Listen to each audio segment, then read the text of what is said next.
السلام علیکم ورحمۃ اللہ وبرکاتہ۔ اعوذ باللہ من الشیطان الرجیم، بسم اللہ الرحمن الرحیم۔ الحمد للہ والصلاة والسلام علی رسول اللہ وآلہ آل اللہ، واللعنۃ الدائمۃ علی اعدائہم اعداء اللہ، من یوم عداوتہم الی یوم لقاء اللہ۔ عباد اللہ، اوصیکم ونفسی بتقوی اللہ، اتقوا اللہ فإن خیر الزاد التقوی۔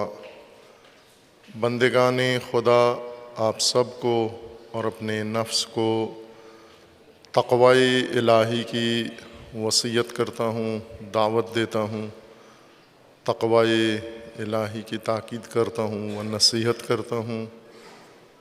اپنی زندگی میں، زندگی کے ہر عمل میں، ہر معاملہ میں، ہر مرحلہ میں، ہر اقدام میں، ہر فیصلے میں، ہر مشورے میں تقوی الہی کو اختیار کریں، تقوی الہی کو بنیاد قرار دیں، تقوی الہی کے سایہ میں زندگی بسر کریں۔ اللہ تعالیٰ نے انسان کے لیے ہدایت کا نظام تقوی کی بنیاد پر قائم کیا ہے، اور تقوی کو تمام اجر اور تمام پاداش کا سبب قرار دیا ہے۔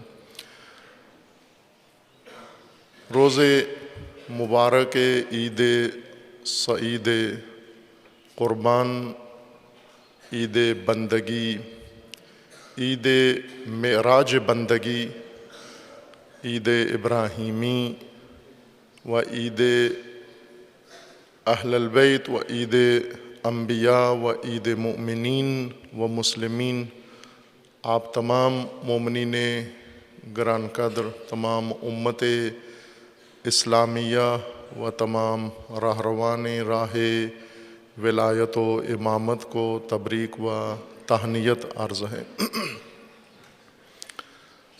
احکام عید میں نماز عید ہے۔ عرض کروں گا آج نماز کے متعلق بعض نکات، اور نماز دو حصوں میں عید کی مقرر کی گئی ہے کہ اول روز عید 10 ذی الحجہ کو تمام مومنین نماز قائم کریں۔ اس کے خاص آداب ہیں، مستحبات ہیں، سنن ہیں۔ حکم اس کا عرض کروں گا، وضاحت۔ اور اس کے دو حصے ہیں، ایک حصہ رکعات پر مشتمل ہے اور دوسرا حصہ خطبات پر مشتمل ہے۔ 2 رکعات ہیں، وہ 2 خطبات ہیں، نماز جمعہ کی طرح۔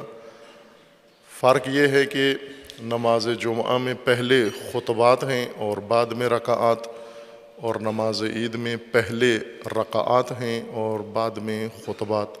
یہ 2 خطبات 2 رکعات کا درجہ رکھتے ہیں، اور ان کے لیے شرائط اور آداب وہی ہیں جو رکعات کے لیے ہیں۔ جس طرح رکعات میں اگر کوئی مخل عمل، مبطل عمل انسان بجا لائے اور رکعت باطل ہو جاتی ہے، نماز باطل ہو جاتی ہے، وہی اعمال خطبات میں بھی مخل ہیں۔ خطبات کو اسی نیت کے ساتھ اور توجہ کے ساتھ سننا، سماعت کرنا ہے جس شرائط کے ساتھ انسان رکعات نماز بجا لاتا ہے۔ بعض اوقات مومنین خطبات میں وہ توجہ دھیان نہیں رکھتے، اپنے آپ کو آزاد سمجھتے ہیں اور رفت و آمد بھی رکھتے ہیں، یا کچھ اور فعالیت بھی ذات موبائل پر بھی انجام دیتے رہتے ہیں۔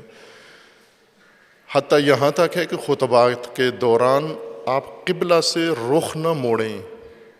اگر قبلہ سے انسان کا رخ مڑ جائے خطبات کے اندر بھی ایسے ہی خلل ہے جیسے رکعات کے اندر خلل آ جاتا ہے۔ عید قربان خداوند تبارک و تعالیٰ نے اپنا لطف و عنایت خاص مومنین کے لیے مقرر فرمایا ہے، اور یہ یوم روز عید 10 ذی الحجہ اور اسی طرح روز عرفہ 9 ذی الحجہ اور عشرہ ذی الحجہ پہلی سے لے کر 10 تک لطف خاص خداوند تبارک و تعالی ہے مومنین کے لیے، تاکہ مومنین خدا کی بارگاہ میں فیض یاب ہوں، شرف یاب ہوں، اظہار عبودیت و بندگی کریں اور اس موقع سے فائدہ اٹھائیں جو اللہ تعالیٰ نے ان کے لیے مختصر ایام کے لیے مقرر فرمایا ہے۔ سعادت مند و خوش نصیب وہ ہیں جو مشرف ہیں بیت اللہ الحرام کی زیارت سے اور اس وقت وہ مناسک حج بجا لا رہے ہیں۔ خداوند تبارک و تعالیٰ ان کے اعمال حج و سعی قبول فرمائے اور خداوند تبارک و تعالیٰ انہیں ہر شر و بلا سے محفوظ فرمائے۔ عید قربان میں ایک تو قربانی کا عمل ہے نماز کے بعد کہ صاحبان توفیق جو حج پر ہیں اور ان کا حج تمتع ہے ان پر قربانی واجب ہے، اور جو حج پر مشرف نہیں ہیں ان کے لیے قربانی کا عمل مستحب و سنت مؤکد ہے، وہ قربانی کریں۔ قربانی کا فلسفہ تمام اعمال جو روز عید قربان ہیں، خواہ مکہ کے اندر یا مکہ سے دور اور جو مکہ میں نہیں ہیں، ان کے لیے اعلیٰ عمیق بلند حکمت رکھتے ہیں۔ ان حکم کی طرف توجہ ہو اگر تو چہ بسا سال بھر انسان اس روز عید کی برکات سے فیضیاب ہو سکتا ہے، جیسے عمل قربانی ہے۔ اگر وقت ہوا تو میں کچھ عرض کروں گا قربانی کے متعلق، لیکن پہلے میں اصل نماز عید کے متعلق عرض کروں، چونکہ روز عید اور قربانی اور باقی اعمال اکثر و بیشتر بیان ہوتے ہیں، لیکن نماز عید کے متعلق گفتگو کم ہوتی ہے، خصوصاً شیعہ مومنین کے اندر، چونکہ فتویٰ علماء شیعہ و فقہاء شیعہ کا یہ ہے کہ عید نماز عید زمانہ غیبت میں، غیبت امام معصوم میں واجب نہیں ہے، مستحب کی نیت سے پڑھیں۔ اور یہ مستحب باعث بنا ہے کہ یہ فتویٰ کے بعض پہلو نماز عید سے متعلق آگے بیان ہی نہ ہوں اور ان کی ضرورت ہی محسوس نہیں کی گئی۔ اسی طرح نماز جمعہ کے متعلق فقہ امامیہ کے اکثر فقہا، مشہور فقہا کا فتویٰ یہ ہے کہ نماز جمعہ واجب تخییری ہے، یعنی آپ کو اختیار ہے نماز جمعہ پڑھیں یا نماز ظہر پڑھیں، وہاں جہاں نماز جمعہ میسر ہے، برپا ہے، اپنی شرائط کے ساتھ وہاں بھی اختیار رکھتے ہیں آپ کی مرضی ہے نماز جمعہ پڑھیں یا نماز ظہر پڑھیں، واجب کی نیت سے کوئی ایک پڑھ لیں۔ اور اس کے مقابلے میں فراوان ہے فتاویٰ، ایک فتویٰ یہ ہے کہ نماز جمعہ واجب عینی ہے و تعینی ہے، آپ ظہر نہیں پڑھ سکتے۔ یہ کچھ علماء شیعہ کا فتویٰ ہے۔ اہل سنت کے ہاں نماز جمعہ واجب ہے، تعینی و تخییری نہیں ہے۔ نماز ظہر نہیں پڑھ سکتے آپ، نماز جمعہ ہی پڑھیں گے آپ، لیکن شیعہ کے نزدیک تخییری ہے غیبت کے زمانے میں، زمانہ غیبت امام معصوم میں۔ بعض کا یہ جمعہ کے بارے میں فتویٰ ہے کہ، اور عید کے بارے میں بھی ہے کہ نماز جمعہ و نماز عید نہ واجب ہے نہ مستحب ہے۔ اکا دکا شاذ فتاویٰ میں سے یہ فتویٰ ہے کہ نہ واجب ہے اور نہ مستحب ہے۔ اور بعض بہت ہی نادر فتاویٰ میں سے، شاذ فتاویٰ میں سے یہ کہ حرام ہے پڑھنا زمانہ غیبت کبریٰ میں۔ ایسے بھی بعض ہیں علماء جن کا یہ فتویٰ ہے کہ جائز ہی نہیں ہے نماز جمعہ پڑھنا، اور بعضوں نے اس کے ساتھ نماز عید کو ملحق کیا ہے۔ اس کے متعلق عزیزان عرض کروں کہ کیوں یہ فتویٰ صادر کیا گیا، چونکہ بہت سارے مسائل مومنین کے لیے ممبروں سے بیان نہیں کیے جاتے اور وضاحت نہیں کی جاتی، مدارس میں بھی ان سے بحث نہیں کی جاتی، حوزات علمیہ میں بھی ان ابہامات کو دور نہیں کیا جاتا، اور اس طرح صدیوں سے یہ سلسلہ جاری ہے، اور بعد والی نسل اسے مسلمات میں سے جان کر اسی کو اپنا اصل دین و مذہب سمجھ لیتے ہیں۔ یہ اس وجہ سے فتویٰ دیا گیا ہے کہ نماز عید و نماز جمعہ مشروط ہیں امام کے ساتھ، کہ امام ہوں تو نماز جمعہ برپا ہوگا اور امام ہوں تو نماز عید برپا ہوگی۔ امام سے مراد بعض فقہا جنہوں نے نماز عید و جمعہ کو واجب نہیں قرار دیا زمانہ غیبت میں، وہ امام سے مراد امام معصوم لیتے ہیں۔ ائمہ اثنا عشر رسول اللہ صلی اللہ علیہ وآلہ وسلم کے بعد جو خلفائے برحق کے رسول اکرم صلی اللہ علیہ وآلہ وسلم ہیں وہ جانشین ہیں حضرت کے اعتقاد شیعہ کے مطابق، ان کے ہونے کے ساتھ مشروط ہے جمعہ و عید۔ لیکن بعض دیگر فقہا و علماء جو نماز جمعہ و عید کو واجب سمجھتے ہیں، واجب تعینی و نہ تخیری و نہ مستحب، ان کے نزدیک بھلے نماز جمعہ و نماز عید مشروط ہیں امام کے ساتھ، لیکن امام سے مراد امام حاکم ہے، امام عادل، حاکم مسلمین اور والی مسلمین، ولی مسلمین۔ وہ جو بھی ہو، امام معصوم ہو جیسے نبی ہوں تو وہ بھی حاکم مسلمین ہیں، اور ان کے وصی و جانشین اگر امام معصوم ہوں وہ بھی حاکم مسلمین ہیں، اور ان کی نیابت میں اگر کوئی حاکم عادل موجود ہے تو وہ بھی حاکم مسلمین ہے، اور شرط اس کی ہوتے ہوئے بھی مکمل ہو جاتی ہے۔ اصل موضوع یہ نہیں تھا کہ نماز جمعہ و نماز عید آیا مشروط ہے امام کے ساتھ یا نہیں، یہ مسئلے کا دوسرا پہلو بیان کر دیا گیا، یعنی مسئلے کا رخ دوسری طرف گما دیا گیا ہے۔ اصل مسئلہ فقہ میں، دین میں، شریعت میں یہ تھا کہ نماز یومیہ یہ انسان کی انفرادی نماز ہے، لیکن اس کو بھی آداب اجتماعی کے ساتھ ذکر کیا گیا کہ جماعت کے ساتھ پڑھیں آپ۔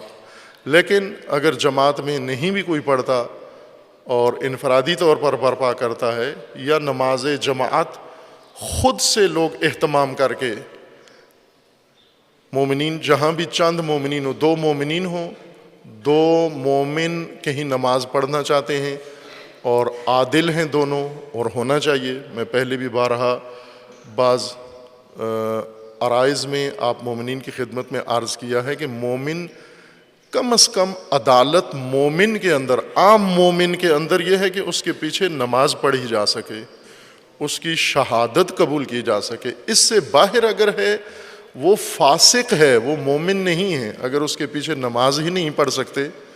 بعض ہیں کھانا کھا لیتے ہیں، رشتے لین دین کر لیتے ہیں، کاروبار کر لیتے ہیں، لیکن نماز نہیں پڑھتے اس کے پیچھے۔ بلکہ بعض ایسے ہیں جو اور بہت سارے دینی معاملات، قومی معاملات کسی کے ساتھ مل کر انجام دیتے ہیں، کسی کو اپنا لیڈر بھی بنا لیتے ہیں، لیکن اسی لیڈر کے پیچھے 2 رکعت نماز نہیں پڑھتے، کہتے ہیں عادل نہیں ہے، نماز باطل ہے۔ اب نماز باطل ہے تو سیاست بھی باطل ہے، آپ کی نماز باطل ہے، قومیات بھی باطل ہیں۔ اگر نماز باطل ہے تو تمام امور باطل ہیں اس شخص کے خلاف، جس میں اتنی عدالت نہیں ہے کہ اس کے پیچھے آپ 2 رکعت نماز پڑھ سکے۔ عدالت جو فقہ میں بیان کی گئی ہے اس سے مراد یہ ہے کہ کھلم کھلا واجبات ترک نہ کرتا ہو اور سرعام برملا لوگوں کے سامنے نظروں میں حرام کا مرتکب نہ ہوتا ہو، حرمات خدا کو پائمال نہ کرتا ہو۔ یہ عادل انسان ہے۔ عادل یعنی واجبات و فرائض کو بجا لاتا ہو، تمام ترک نہ کرے، اور حرام و محرمات کو ترک کرتا ہو، خصوصاً کبیرہ، گناہ کبیرہ نہ کرتا ہو کھلم کھلا۔ یہ عادل انسان ہے۔ کم از کم مومن کو اتنا ہونا چاہیے کہ فرائض اپنے بجا لائے اور محرمات سے دور رہے، تاکہ کسی وقت اگر کسی نے اس کے پیچھے 2 رکعت نماز پڑھ لی، اس کی عبادت باطل نہ ہو۔ اب اپنے آپ کو انسان مومن بھی کہلائے اور اتنا بھی نہ ہو کہ اس کے پیچھے نماز پڑھی جا سکے. عام آدمی مثلا دو ساتھی ہیں, حکم ہے کہ کہیں بھی نماز پڑھنی ہے تو جماعت قائم کر لو وہاں پر. جماعت کے لیے ہم نے یہ اس وقت جو صورتحال ہے وہ یہ کہ ہم نے ہر ایک کے لیے پیشہ ور فرض کر لیے ہیں. یعنی امام جماعت ہونا پیشہ ہے, تنخواہ پہ رکھا جائے, جبکہ دین اسلام میں پیش نمازی پیشہ نہیں ہے, شغل نہیں ہے, کام نہیں ہے, جاب نہیں ہے, بلکہ ایک مومن کی عام حالت کا نام ہے. جس طرح گواہی دینا, پیشہ ور تو گواہ نہیں ہوں گے, جو مومن حاضر ہے ماجرا میں معرکہ میں, جو دیکھ رہا ہے وہ گواہی دے دے, یہ شاہد ہے, یہ عادل ہے, گواہی اس کو دینا چاہیے. اسی طرح نماز کے لیے ہر مومن آمادگی رکھتا ہو, اتنا علم رکھتا ہو, اتنا تقوی رکھتا ہو, اتنی عدالت رکھتا ہو کہ نماز پڑھا سکتا ہو. یہ عام مومنین کی ذمہ داریوں میں سے. ابھی ہم نے سب پیشے بنا دیے. مثلا نماز جنازہ پڑھانا پیشہ ہے, نکاح پڑھانا پیشہ ور ہے, پیشہ ور نکاح پڑھانے والا, پیشہ ور جنازہ پڑھانے والا, پیشہ ور تلقین پڑھنے والا, پیشہ ور کفن پہنانے والا, پیشہ ور گور کھودنے والا, پیشہ ور دفن کرنے والا. عام مومنین کو یہ کام آتے ہی نہیں. میت نہیں نہلا سکتے, مردہ شور بلایا جائے, اسپیشل رکھا ہوا ہے تنخواہ کے اوپر. یہ عام مومنین سے متعلق فرائض ہیں, سب کو پتہ ہونے چاہیے. یہ عام فرائض, عام واجبات اور عام ذمہ داریاں ہیں, عوامی اور عمومی. ان کے لیے اسپیشل طبقے کی ضرورت نہیں ہے. اب آپ نے سارا دین پیشے بنا کر پیشہ وروں کے سپورٹ کر دیا. مجلسیں پیشہ ور پڑھیں, نمازیں پیشہ ور پڑھائیں, نکاح پیشہ ور پڑھائیں. یہ عام مومنین کی ذمہ داریاں ہیں. ان کے لیے طبقات نہیں تھے, ہم نے خود اپنی سہولت کے لیے بنا لیے. کچھ نے ضرورت, جو پیشہ ور بن جاتے ہیں وہ ضرورت مند ہیں, اور جنہوں نے چھوڑ دیا ہے وہ سہولت مند ہیں. کچھ نے سہولت کے لیے چھوڑ دیا ہے, کچھ نے ضرورت کے لیے اپنا لیا ہے, اور بگاڑ پیدا ہو گیا, نظام مختل ہو گیا ہے. عادل جس کے پیچھے, جس کے اندر یہ دو خصوصیات ہوں کہ سر عام حرام کا مرتکب نہ ہوتا ہو اور سر عام واجبات کو ترک نہ کرتا ہو. امام عادل اصطلاح ہے فقہ میں, اور حکم مسئلہ یہ تھا عید کا و جمعہ کا و نماز کا کہ اگر آپ نماز جماعت قائم کرتے ہیں تو اس کے لیے کسی سے اجازت نہیں چاہیے آپ کو. دو مومن اگر سفر میں ہیں نماز جماعت قائم کر لیں, اس کے لیے سند نہیں چاہیے, منسوب ہونا نہیں چاہیے, نسب نہیں چاہیے, کہیں سے اجازت نہیں چاہیے. عام نماز جماعت کے لیے یہ ہر مومن کا فریضہ بیان کر دیا گیا ہے. لیکن اگر نماز جمعہ قائم کرنا چاہتے ہیں, نماز عید قائم کرنا چاہتے ہیں, یہ نہیں ہے اجازت. اصل مسئلہ یہ ہے, شرعی موضوع یہ ہے کہ یہ فرائض مومنین میں سے نہیں ہے, یہ فرائض حاکم میں سے ہیں. یہ دونوں حکومتی امور ہیں. حاکم کا کام ہے نماز جمعہ قائم کرانا, نماز جمعہ کے لیے امام جمعہ و خطیب جمعہ مقرر کرنا, منصوب کرنا, اور امام جمعہ و خطیب جمعہ کو احکامات صادر کرنا تاکہ حاکم کے احکامات امام جمعہ عوام تک, امت تک پہنچائے. اور نماز عید بھی حکومتی فریضہ ہے. حکومتی سے مراد یعنی تمام مومنین نے اس میں شرکت کرنی ہے, لیکن یہ اہتمام, اس کی برپائی, اس کی ذمہ داری حاکم کے اوپر ہے. حاکم سے مراد جب دین میں حاکم کہا جاتا ہے تو اس میں جمہوری حاکم اور اس میں استبدادی حاکم خود ہی باہر ہوتے ہیں. دین انہیں حاکم نہیں طاغوت کہتا ہے. ابھی یہاں پر حاکم کی بات ہو رہی ہے. حاکم یعنی جس کی حاکمیت, جس کی حکومت کو دین تسلیم کرتا ہے, مانتا ہے, قبول کرتا ہے بطور حاکم. فرعون کو دین حاکم نہیں مانتا, اسے طاغوت مانتا ہے. یعنی ہر وہ حکومت و حاکم جس کی حکومت کا جواز دین سے نہیں ہے, کسی اور منبع سے ہے, بے شک عوام سے ہے, موروثی ہے, کسی طاقت کی وجہ سے ہے، اسلحے کی مدد سے ہے، جاگیرداروں کی وجہ سے ہے، کسی اور نتیجے میں اس کو حکومت ملی ہے، اسے دین حاکم اگر کہے بھی تو ساتھ کہتا ہے جور، حاکم جائر، سلطان جور، یہ اصطلاح ہے خاص دین کی۔ حاکم علی الاطلاق یعنی بغیر قید و شرط کے جب دین کے اندر روایات میں کسی جگہ حاکم کا لفظ آ جائے تو مراد اس سے حاکم عادل ہے، حاکم عدل۔ اب یہاں باس فقہی کا رخ حاکم سے موڑ کر معصوم پر لے گئے بعض بزرگان و علماء فقہا، حاکم سے مراد معصوم لیا۔ حاکم یعنی جس کو اللہ کی طرف سے جواز حکومت حاصل ہے، منسوب ہے اللہ کی جانب سے۔ حاکمیت حق خدا ہے، اللہ تعالیٰ کا حق ہے، یہ حق انسان کا نہیں ہے، نہ انسان حاکم خود بن سکتا ہے اور نہ بنا سکتا ہے، یہ حق مخصوص ہے اللہ کی جانب سے۔ جیسے نبی اللہ نے بنانا ہے، آپ انتخابات کے ذریعے سے نبی نہیں بنا سکتے۔ امامت اللہ کا عہد ہے قرآن کے نص کے مطابق، یہ عہد خدا ہے، اللہ نے مقرر کرنا ہے۔ انی جاعلک للناس اماما، میں تجھے اے ابراہیم لوگوں کا امام بنا رہا ہوں۔ انا جعلناہم ائمۃ، ہم نے ان کو ائمہ بنایا ہے۔ امام مقرر کرنا یہ اللہ کا حق ہے، مختص ہے اللہ کی ذات کے ساتھ۔ یہ حق خدا نے عوام کو سپرد نہیں کیا، تفویض نہیں کیا، یہ حق اللہ ہی کے پاس ہے۔ لیکن اللہ تعالیٰ نے یہ حق کبھی نص کے ذریعے، آیت کے ذریعے سے اظہار فرمایا ہے، اور کبھی معیار و ضابطہ بیان کر کے بتا دیا ہے کہ اس ضابطے میں جو آ جائے وہ بھی اللہ ہی کی جانب سے حاکم ہے۔ مثلاً میں مثال دیتا ہوں ضابطے کے ساتھ اللہ کی طرف سے کیسے انسان مقرر ہوتا ہے۔ جتنے افراد جنہوں نے شریعت مقدسہ کے مطابق شادی کی ہے،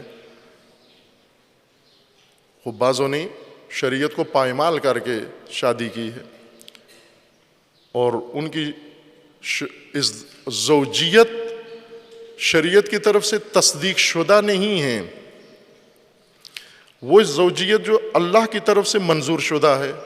اللہ تعالیٰ نے زوج و زوجہ مقرر کیے ہیں، یعنی حق زوجیت و حق زوجہ کے کون زوج ہوگا اور کس کا زوج ہوگا یہ اللہ کی طرف سے ہے۔ لیکن اللہ نے خود یہ رشتے طے نہیں کروائے اس طرح سے بیٹھ کر کے، بلا کر کے، اللہ کی طرف سے وحی اتری ہو، نص آئی ہو اس فلاں عورت اور فلاں مرد کے درمیان، بلکہ ضابطہ بیان کر دیا گیا ہے۔ اللہ تعالیٰ نے ایک معیار اور ضابطہ قائم فرمایا ہے، اس ضابطے کے مطابق اگر یہ دونوں آپس میں زوج زوجہ بنتے ہیں تو یہ اللہ کی اجازت سے زوج و زوجہ ہیں، یہ خدا نے ان کی زوجیت کو قبول منظور کیا ہے۔ یعنی اس لحاظ سے آپ کہہ سکتے ہیں کہ ان کا جواز اللہ کی جانب سے ہے زوجیت کا، یہ شوہر اللہ کی طرف سے اس عورت کے لیے زوج شمار ہوتا ہے، اور یہ زوجہ اللہ کے حکم و معیار کے مطابق، ضابطے کے مطابق اس شوہر کے لیے حلال ہے۔ یہ ضابطوں سے اللہ کا حکم ضابطے کے ذریعے سے قائم ہوا اور اجرا ہوا ہے۔ حاکم دو طرح سے متعین ہوتا ہے، ایک نص کے ذریعے اللہ تعالیٰ کی جانب سے باقاعدہ نام لے کر، جیسے انبیاء کرام کو خود اللہ تعالیٰ نے نام لے کر فردن فردن انتخاب کر کے نص و آیت کے ذریعے سے نبوت پر و حاکمیت پر منصوب فرما دیا ہے۔ ائمہ ہدا علیہم السلام رسول اللہ صلی اللہ علیہ وآلہ وسلم کے بعد انہیں پروردگار نے رسول اللہ کو فرمان دے کر یا حجت قبل جو موجود ہوتے ہیں موجود امام، ان کے ذریعے ان کا اعلان کروا دیا ہے۔ ان کو خداوند تبارک و تعالیٰ نے وہ الہام فرمایا یا ان کے پاس وہ سند و دلیل آئی اور انہوں نے امام بعد کا اظہار کیا اور اللہ کی طرف سے یعنی حکم خدا انہوں نے بیان کر دیا۔ تیسرا طریقہ ضابطہ ہے، عمومی ضابطہ، کہ اس ضابطے کے ساتھ آپ نے حاکم کو پرکھنا ہے یا حاکم کو سمجھنا ہے کہ اللہ کی طرف سے ضابطۂ الہی کے تحت کون حاکم بنتا ہے۔ حاکمیت اللہ کا حق ہے، اللہ نے انبیاء کو عطا فرمایا ہے۔ انبیاء کی خلافت و وصایت میں ائمہ ہدیٰ علیہ السلام کو عطا ہوا ہے۔ وہ ائمہ کی نیابت میں واجد الشرائط علماء نص ہے اس کے اوپر کہ علماء ہیں، امناء الرسل، علماء ہیں، فقہاء ہیں، واجد الشرائط، نہ ہر فقی، واجد الشرائط فقہاء ہیں جو ان میں سے ضابطے کے مطابق ہے، الہی ضابطے کے مطابق یہ حاکم ہے تمہارا۔ اور بہت سارے احکام شریعت مقدسہ میں حکومت و حاکم کے ساتھ مشروط ہیں، حاکم نے یہ کام کرنا ہے۔ جیسے اوقاف، جو زمینیں، جائیدادیں اور املاک وقف ہیں اسلام کے لیے رائے خدا میں، وہ حاکم کے اختیار میں ہیں، ان کا اختیار حاکم کے پاس ہے۔ زکوٰۃ و خمس حاکم کا ہے، یہ ہر آدمی نہیں تصرف کر سکتا، نہ لے سکتا ہے، نہ ہر ایک کو دیا جا سکتا ہے۔ جس طرح رواج ہو گیا ہے اس طرح سے حکم دین نہیں ہے، حکم شرعی اس طرح سے نہیں ہے جس طرح رواج پا چکا ہے کہ ہر آدمی خمس کا صاحب اختیار بن گیا ہے، اور پھر اس نے دوسروں کو بھی اختیار دے دیا ہے، دوسروں کو بھی رسیدیں بنا کے دے دی ہیں، آپ بھی لے سکتے ہو، اور یہ آگے تک سلسلہ دور تک چلا گیا ہے خمس زکوٰۃ کا۔ یہ حکومتی امور ہیں، حاکم کے ساتھ، حاکم کے اختیارات میں سے ہیں، حکومت کے ساتھ مختص ہیں یہ امور۔ اب عزیزان، جو بیچ میں الجھن پیدا ہوئی وہ یہ تھی کہ حاکمیت الہی، اللہ کے نظام کے مطابق حاکمیت کچھ عرصہ تک تو ضابطے کے مطابق رہی، لیکن پھر اس کے بعد وہ ضابطے نظر انداز کر دیے گئے، اور وہ حاکمیت اب الہی ضوابط کے بجائے عوامی ضوابط اور بعض طبقاتی ضوابط کے مطابق قائم ہونا شروع ہو گئی۔ اور جب حکومت الہی ضابطے سے ہٹ گئی، اب توجہ فرمائیں کہ یہاں پر دین شناس علماء، فقہائے محترم، تاریخ بھر میں، آج کی بات میں نہیں کر رہا ہوں، صدیوں سے، عصر ائمہ کے بعد سے یہ الجھن پیدا ہوئی کہ وہ امور جو حاکمیت کے ساتھ مشروط ہیں، حکومت کے اختیارات میں سے ہیں، یہ منصب حکومت ہے، حاکم نے ان کو عمل کرنا ہے۔ جیسے خمس و زکوٰۃ حکومتی امور ہیں، اسی طرح اوقاف، وقف زمینیں، یہ حکومتی امور ہیں، انفال و فے یہ حکومتی امور ہیں، غنائم یہ حکومتی امور ہیں، بیت المال یہ حکومتی امور ہیں، یہ سب حکومت سے مربوط ہیں۔ اس میں غیر حکومت، غیر حاکم حق نہیں رکھتا تصرف کا۔ اگر غیر حاکم نے کرنا ہے تو حاکم کی اجازت سے، حاکم کی منظوری سے اور حاکم کے اذن سے کر سکتا ہے۔ اس کے اجازت کے بغیر تصرف کرے گا، وہ تصرف ناجائز و ناروا ہوگا، اور وہ تصرف بلا جواز ہوگا، بلکہ جرم سمجھا جائے گا وہ تصرف، اگرچہ اس نے تصرف کر کے درست جگہ پر استعمال کیا ہے۔ جیسے امیر المومنین علیہ السلام جب زمام حکومت سنبھالی تو آ کر فرمایا کہ میں اب بیت المال کا حساب کروں گا، یہ بیت المال کہاں خرچ ہوا ہے۔ وہاں امیر المومنین علیہ السلام نے فرمایا میں سب لوٹاؤں گا، جو ناجائز جہاں بھی جس کے پاس ہے، اگرچہ اس نے لے کر اچھی جگہ استعمال کیا ہو، لیکن اس کو ناحق ملا ہے، بغیر استحقاق کے ملا ہے۔ حق جواز نہیں بنتا تھا بیت المال کا، لیکن اس نے بیچ میں مکا کر کے، ملا کے، حکومت کے ساتھ ساز باز کر کے، حکومتی کارندوں کے ساتھ اور متولیان بیت المال کے ساتھ گٹھ جوڑ کر کے اس نے اگر لے لیا ہے ناحق، اور لے کر اسے اچھی جگہ بھی استعمال کیا ہے، میں اسے واپس کروں گا۔ حضرت نے فرمایا کہ اگر وہ عورتوں کا جہیز بن گیا ہے تو میں وہاں سے بھی اس کو واپس لوٹاؤں گا۔ یعنی جہاں بھی موجود ہوا بیت المال، یہ نہیں ہوگا کہ اسے دیکھوں گا کہ کسی نے اچھی جگہ استعمال کیا یا نہ۔ اسی طرح خمس و زکوٰۃ ہے، اگر کسی نے ناحق لے لیا اور لے کر ناحق کسی اچھی جگہ استعمال کر دیا، واپس کرنا پڑے گا اس کو۔ یہ بھی ضامن ہے، جس نے دیا ہے وہ بھی ضامن ہے. جس نے دیا ہے اس کا حق ادا نہیں ہوا، اور جس نے لے کر خرچ کر دیا ہے اس کو لوٹانا پڑے گا. دونوں کے عہدے پر موجود رہے گا جب تک یہ ضابطے کے مطابق اس کو استعمال نہیں کرتے. خوب عزیزان، جو اب یہ فقہ کا بڑا حصہ آپ کی شریعت کا، فقہ شیعہ کا اور فقہ اسلام کا، اس میں کوئی فرق نہیں ہے، سنی فقہ ہو یا شیعہ فقہ ہو، چونکہ بنیاد دونوں کی ایک ہے. فروع میں آگے جزیات تفاصیل میں تھوڑا اختلاف ہے، بنیاد ایک ہے دونوں کی.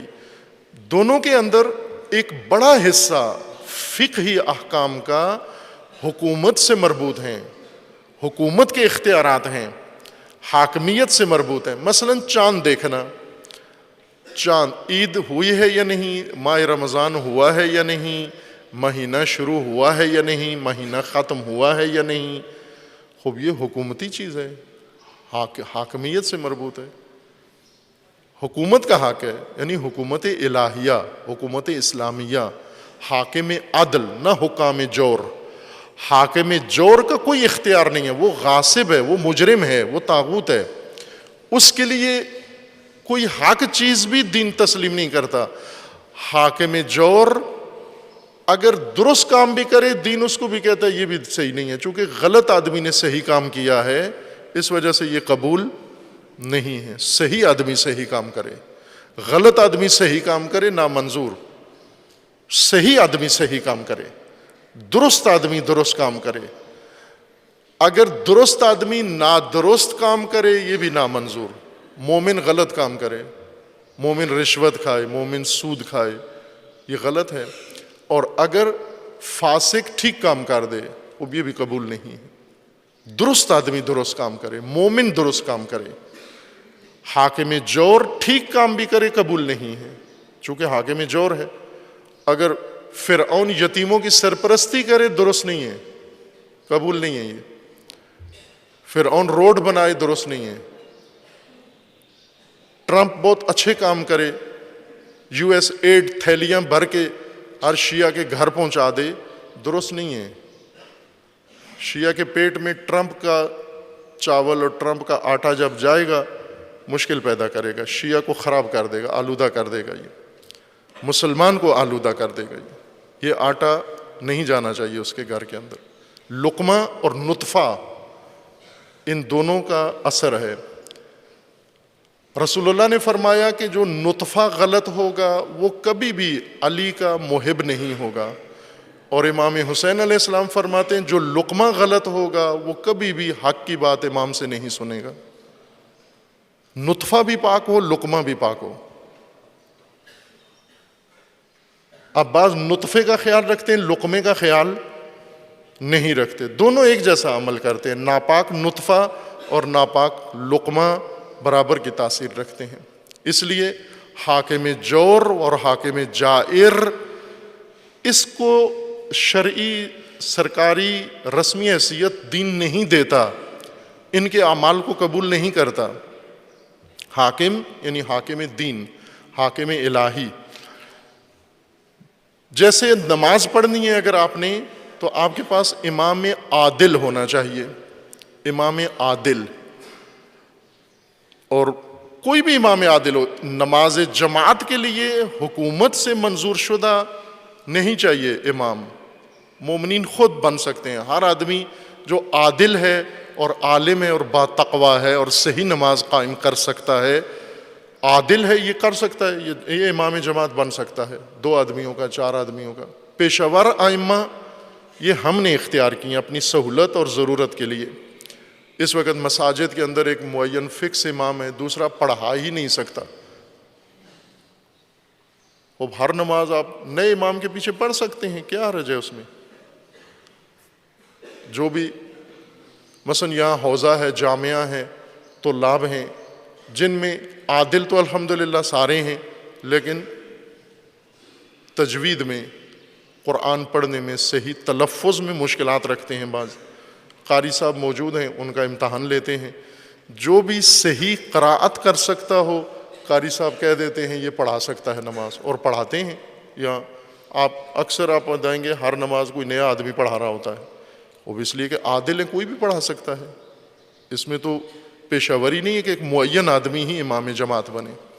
چونکہ یہ روزمرہ کا کام ہے، یہ لوگوں کے سپرد کر دیا گیا ہے، لیکن جمعہ و عید اور اس طرح کے دیگر موضوعات یہ حاکم کے اختیارات ہیں، چونکہ شعبہ حکومت کا ہے اور یہ کام متعلق حکومت کے ہے۔ اگر عوام میں امام جماعت عادل نہیں ملتا، اگر کوئی مجتہد، خود ساختہ مجتہد مادرزاد جیسے ہیں، یہ فارغ التحصیل مدرسوں کے مجتہدین کم ہیں اور مادرزاد مجتہد زیادہ ہیں، ان پڑھ، جن کی اپنی شریعت فتاویٰ ہیں۔ اگر ان سے پوچھیں کہ جی ہماری مسجد میں امام عادل نہیں ہے کوئی نماز پڑھانے والا، تو وہ کہتے ہیں نماز ہی چھوڑ دو، نماز واجب تخییری ہے۔ کہہ سکتے ہیں آپ اگر امام نہیں ہے تو نماز معطل نہیں کرو، امام ڈھونڈو، کوئی عادل تو بنو، کوئی مومن خود عادل بن جائے۔ ایک صاحب وہ مہینے کی پہلی تاریخ کو اپنا شہریہ لینے آتے تھے، بوڑھے تھے، بہت بیمار تھے، وہ مسن تھے، چلا نہیں جاتا تھا، سردی، سخت سردی میں وہ آئے اپنا شہریہ یعنی منتھلی جو حق ہوتا ہے وہ لینے کے لیے، عصا کے ساتھ پھسل بھی رہے تھے، برف بھی پڑ رہی تھی۔ تو میں نے ان سے عرض کیا جی آپ بزرگ ہو گئے ہیں، آپ خود زحمت کرتے ہیں، کسی بندے کو بھیج دیا کریں اپنی جگہ۔ تو وہ کہتے ہیں پہلی تاریخ کو میں خود ہی بندہ بن جاتا ہوں،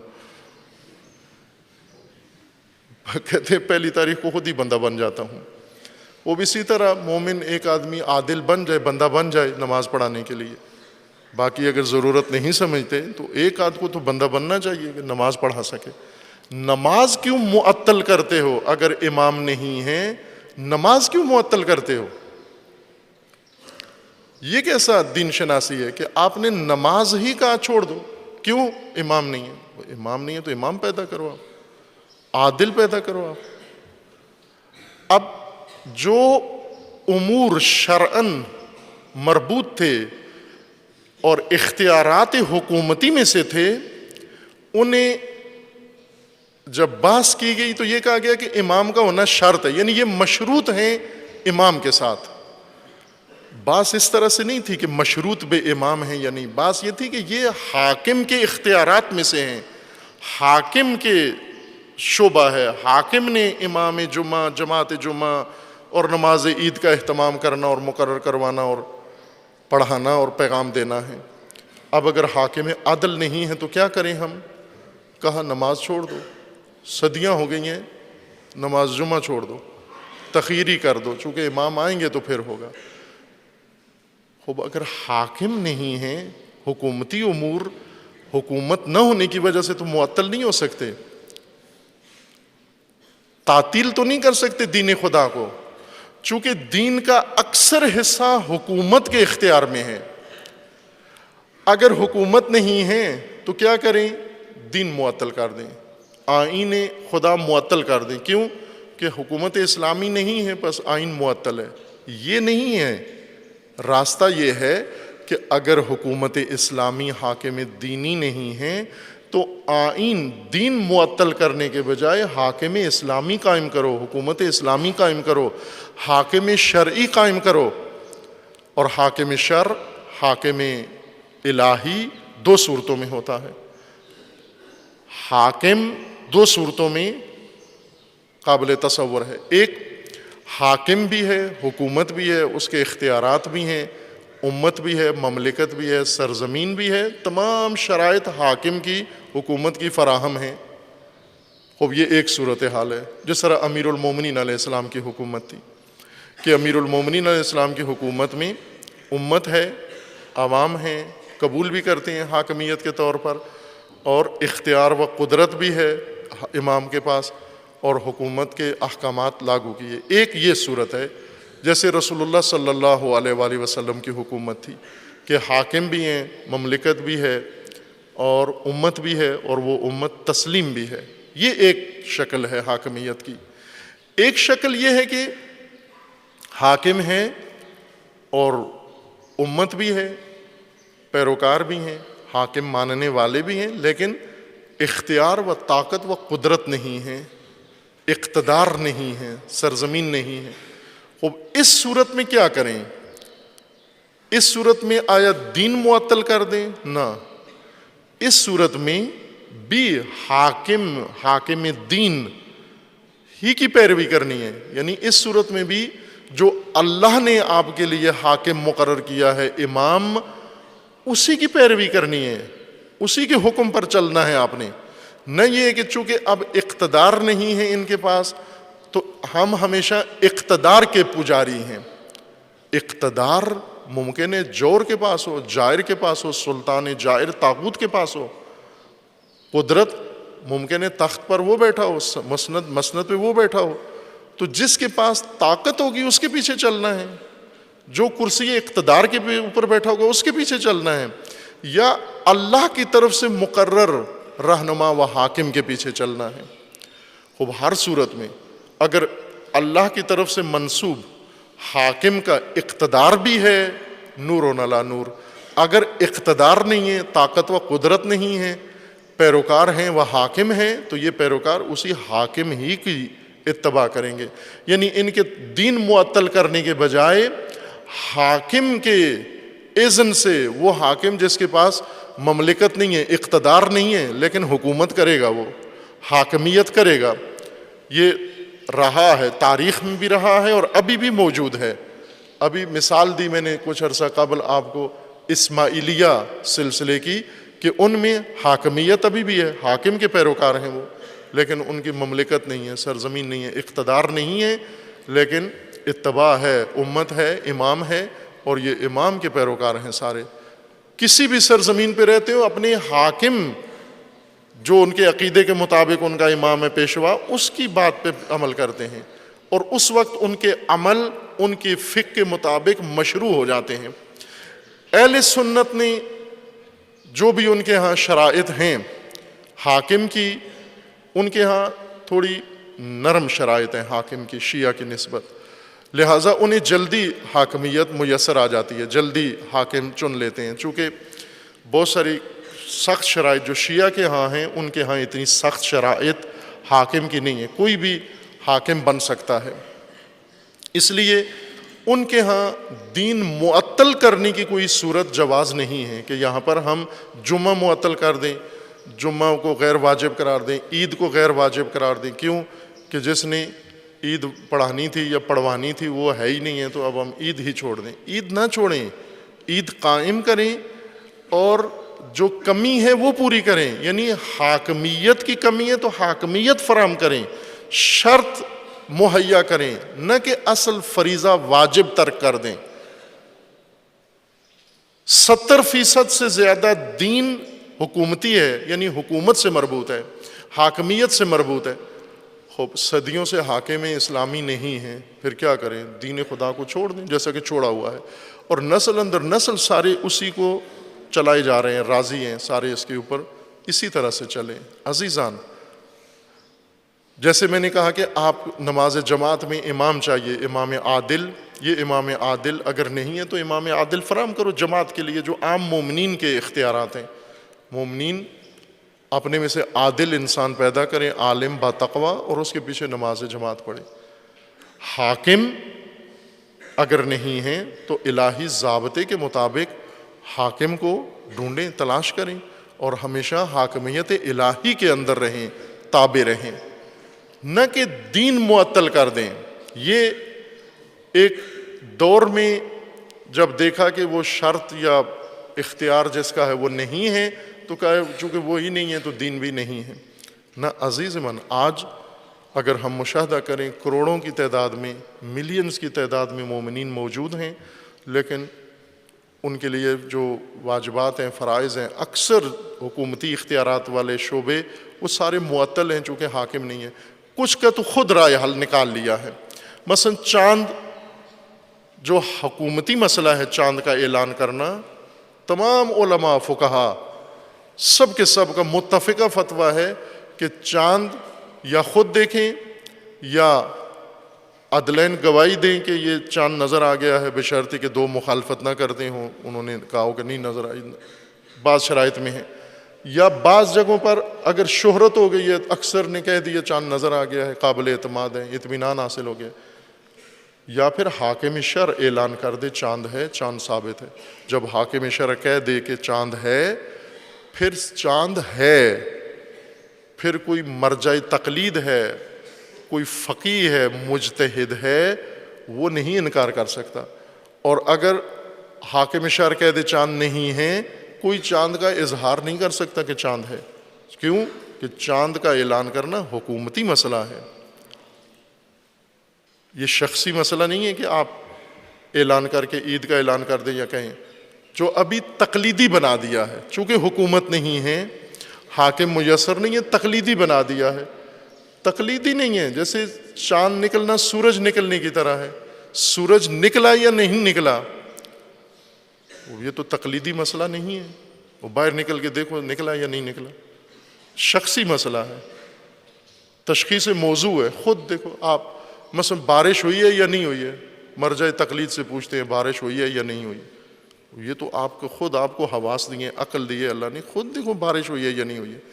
آج ٹیمپریچر آپ کے شہر میں کتنا ہے، دفتر مرجع میں ٹیلی فون کرو کہ آغا کی نظر میں، فلاں آغا کی نظر میں آج لاہور کا ٹیمپریچر اتنا ہے، فلاں آغا کی رائے کے مطابق لاہور کا ٹیمپریچر اتنا ہے۔ یہ تو مذاق بنا دیا دین کو آپ نے۔ یہ تقلیدی مسئلہ نہیں ہے کہ ٹیمپریچر لاہور کا کتنا ہے، چاند نکلا نہیں نکلا، چاند ڈوبا نہیں ڈوبا، بارش ہوئی نہیں ہوئی، زلزلہ آیا نہیں آیا، سورج نکلا نہیں نکلا، یہ موضوعات ہیں، یہ خود لوگوں کا کام ہے۔ اور چاند کا بالخصوص مسئلہ حکومتی اختیارات میں سے حاکم الہی کا اختیار ہے، نہ ہر حکومت اعلان کرے وہ نہیں ہے مومنین کے لیے لازم، حاکم جور اگر کرے وہ نہیں ہے۔ عزیزان، اصل مسئلہ عید کے متعلق اور نماز جمعہ کے متعلق اور نماز جمعہ و عید جیسے سینکڑوں اور مسائل کہ اکثر فقہ حکومتی اختیارات ہیں، اکثر حصے شریعت کے حکومتی ہیں، بہت کم حصے انفرادی یا عوامی ہیں، عمومی ہیں کہ جن میں اختیار دوسروں کا بھی ہے، عمل دخل ہے۔ اکثر دین پر عمل حکومت نے کرنا اور کروانا ہے، حکومت حاکم کے اختیار میں دیا گیا ہے۔ جس طرح گھر کے امور ہیں، گھر کا سربراہ ہے، وہ سربراہ سارے، مثلا گھر کا بل، بجلی کا بل آیا ہے تو ہر گھر والا تو نہیں اٹھا کے دے آتا، ایک کو نظر آیا اٹھا کے وہ جمع کرائے، دوسرے کو نظر آیا وہ بھی جمع کرائے، تیسرے کو نظر آیا وہ بھی جمع کرائے۔ اس طرح تو گھر میں ہرج و مرج ہو جاتا ہے۔ ایک گھر کا سربراہ ہے اور اکثر امور گھر کے، اکثر ہوتا بھی ہے، اتنا سینس شعور سب میں ہے۔ مثلا گھر میں کوئی بندہ آتا ہے، گھر میں جوان تعلیم یافتہ لڑکا موجود ہے، بیٹی موجود ہے، بیوی موجود ہے، رشتہ دار ہیں، وہ جو ہی آتا ہے دروازے پہ، جی اس کام کے لیے آئے، انہیں کہتے ہیں جی ابو نہیں ہیں، آئیں گے تو پھر ان سے بات کرنا۔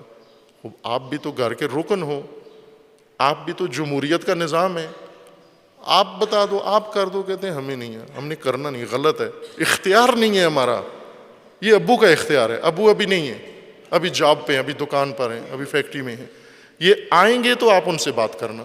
بھئی آپ اس گھر کے نہیں ہو، میں اسی گھر کا ہوں، آپ کو اختیار نہیں ہے، یہاں اختیار ہے، مجھے رہنے کا اختیار ہے، لیکن فیصلے نہیں کر سکتا، چونکہ گھریلو امور اکثر سربراہ کے اختیار میں ہے۔ دین کے اکثر امور سربراہ دین و سربراہ مسلمین کی اجازت سے انجام پانے ہیں۔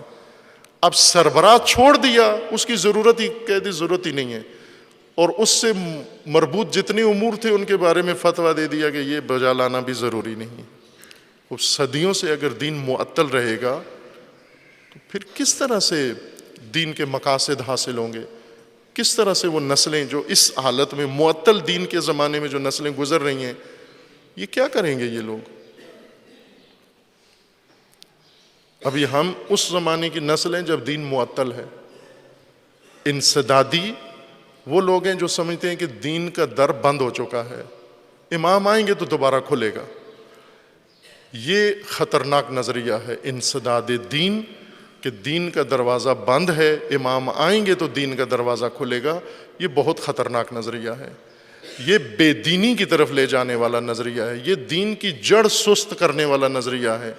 اور اس نظریے نے در حقیقت حکام جور اور اس نظریے نے مومنین کو دھکیل دیا فاسد حکومتوں کے اندر، جواز پیدا کر دیا کہ ان کے ساتھ گزارا کرو۔ کیوں؟ کہ حاکم عدل تو ہے نہیں ہے، حاکم عدل فقط معصوم آئیں گے تو ہوگا۔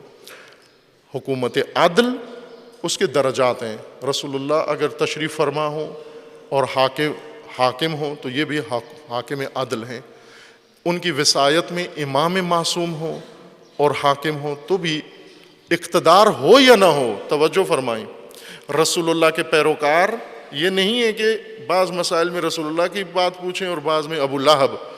مثلا مکہ میں رسول اللہ کے پاس اختیار نہیں تھا، حکومت نہیں تھی، کسی مومن کو حق بنتا تھا ابو سفیان اور ابو لہب کی پیروی کرے اس دلیل کے ساتھ کہ ہماری تو ایک حکومت ہی نہیں ہے، اب حکومت نہیں ہے تو بھی رسول اللہ کی پیروی کرو، اقتدار نہیں ہے تو بھی رسول اللہ کی پیروی کرو۔ مکہ میں، مدینہ میں اقتدار بھی آ گیا ہے۔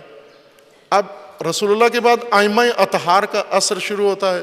ائمہ اطہار میں امام علی علیہ السلام کے پاس مختصر وقت کے لیے اقتدار آیا اور امام حسن کے پاس اس سے بھی کم تر وقت میں، پھر اس کے بعد اقتدار ائمہ کو نہیں ملا تو کیا شیعہ کدھر جائے، مومن کدھر جائے، مسلمان کدھر جائے؟ کیا حکام بنو امیہ کے پیچھے چلے، بنو عباس کے پیچھے چلے، حکام جور کی پیروی کرے؟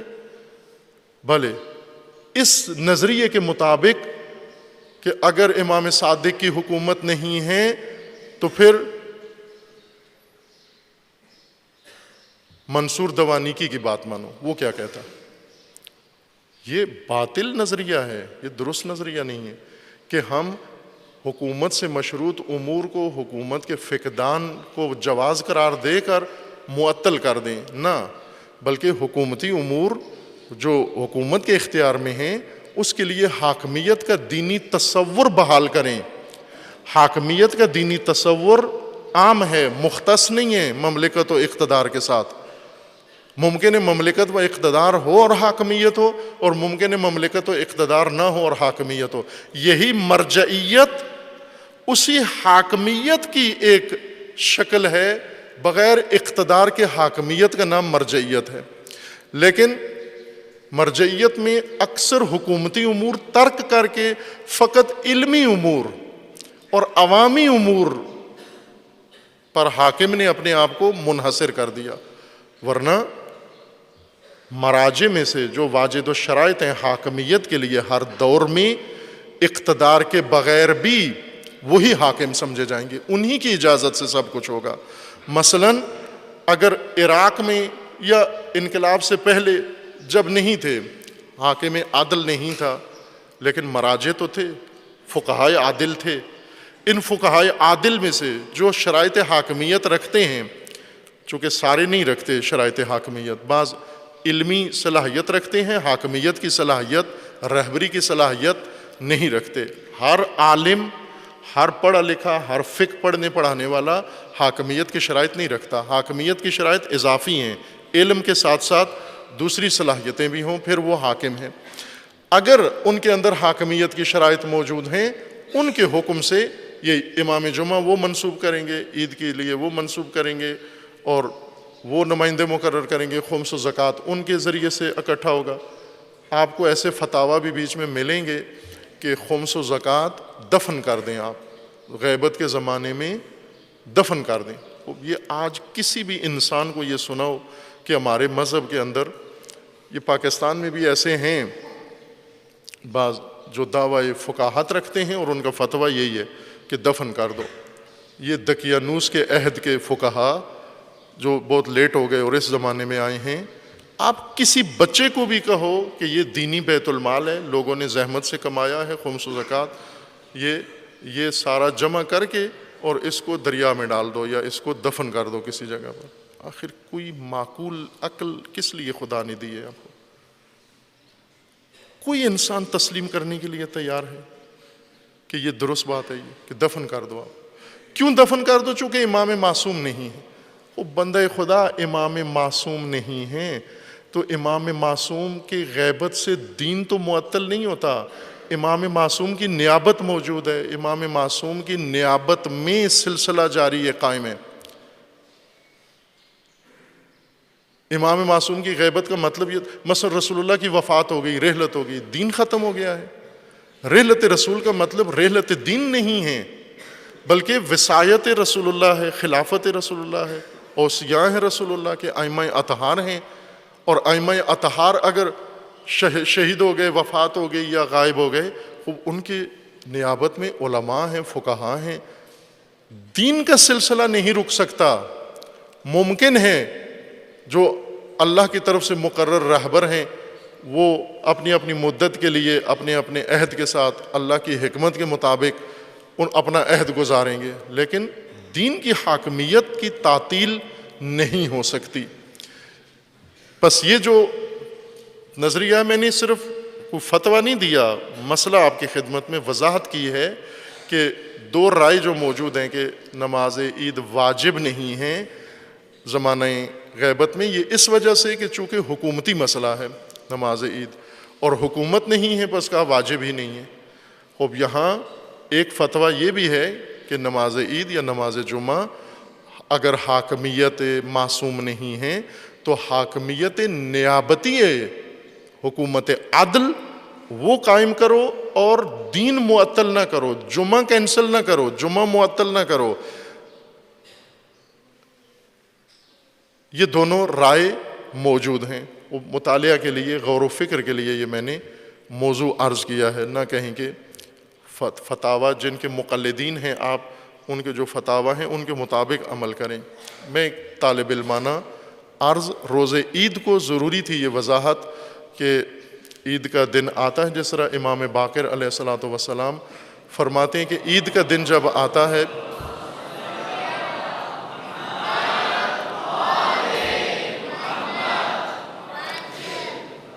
کہ جب عید کا دن آتا ہے تو ہمارا غم تازہ ہو جاتا ہے، ہمارا دکھ تازہ ہو جاتا ہے۔ تو راوی نے سوال کیا کہ کیا غم ہے؟ امام علیہ السلام نے فرمایا کہ عید کا دن امام مسلمین کے لیے ہے مخصوص، اور عید کے دن جب میں مسند حکومت پر طاغوت دیکھتا ہوں تو میرا غم تازہ ہو جاتا ہے۔ یہ غم امامت و غم ائمہ ہے، لیکن شیعہ کا یہ نہیں ہے غم۔ انہیں کوئی عید کے دن کوئی مشکل نہیں ہوتی، کون مسند پہ بیٹھا ہوا ہے، انہیں پرواہ نہیں ہوتی، چونکہ شیعوں کے اپنے غم ہیں، ائمہ کے اپنے غم ہیں، عزاداروں کے اپنے دکھ ہیں، امام حسین کے اپنے دکھ ہیں۔ امام حسین کو اور چیزیں تکلیف دیتی ہیں، ہمیں اور چیزیں تکلیف دیتی ہیں۔ ہمارا غم ایک نہیں ہے ائمہ کے ساتھ، اگر ایک ہوتا تو ہمارا بھی عید کے دن کیا غم ہونا چاہیے۔ خدا شاہد ہے کہ ہر عید کو یہ دکھ نہ معمولی، غیر معمولی طور پر یہ عقدہ بن کر ظاہر ہوتا ہے کہ عجب یہ کیا تفکر ہے کہ عید واجب ہی نہیں ہے، یہ کیا تفکر ہے کہ جمعہ واجب ہی نہیں ہے، کہاں ہم آ پہنچے؟ کیوں؟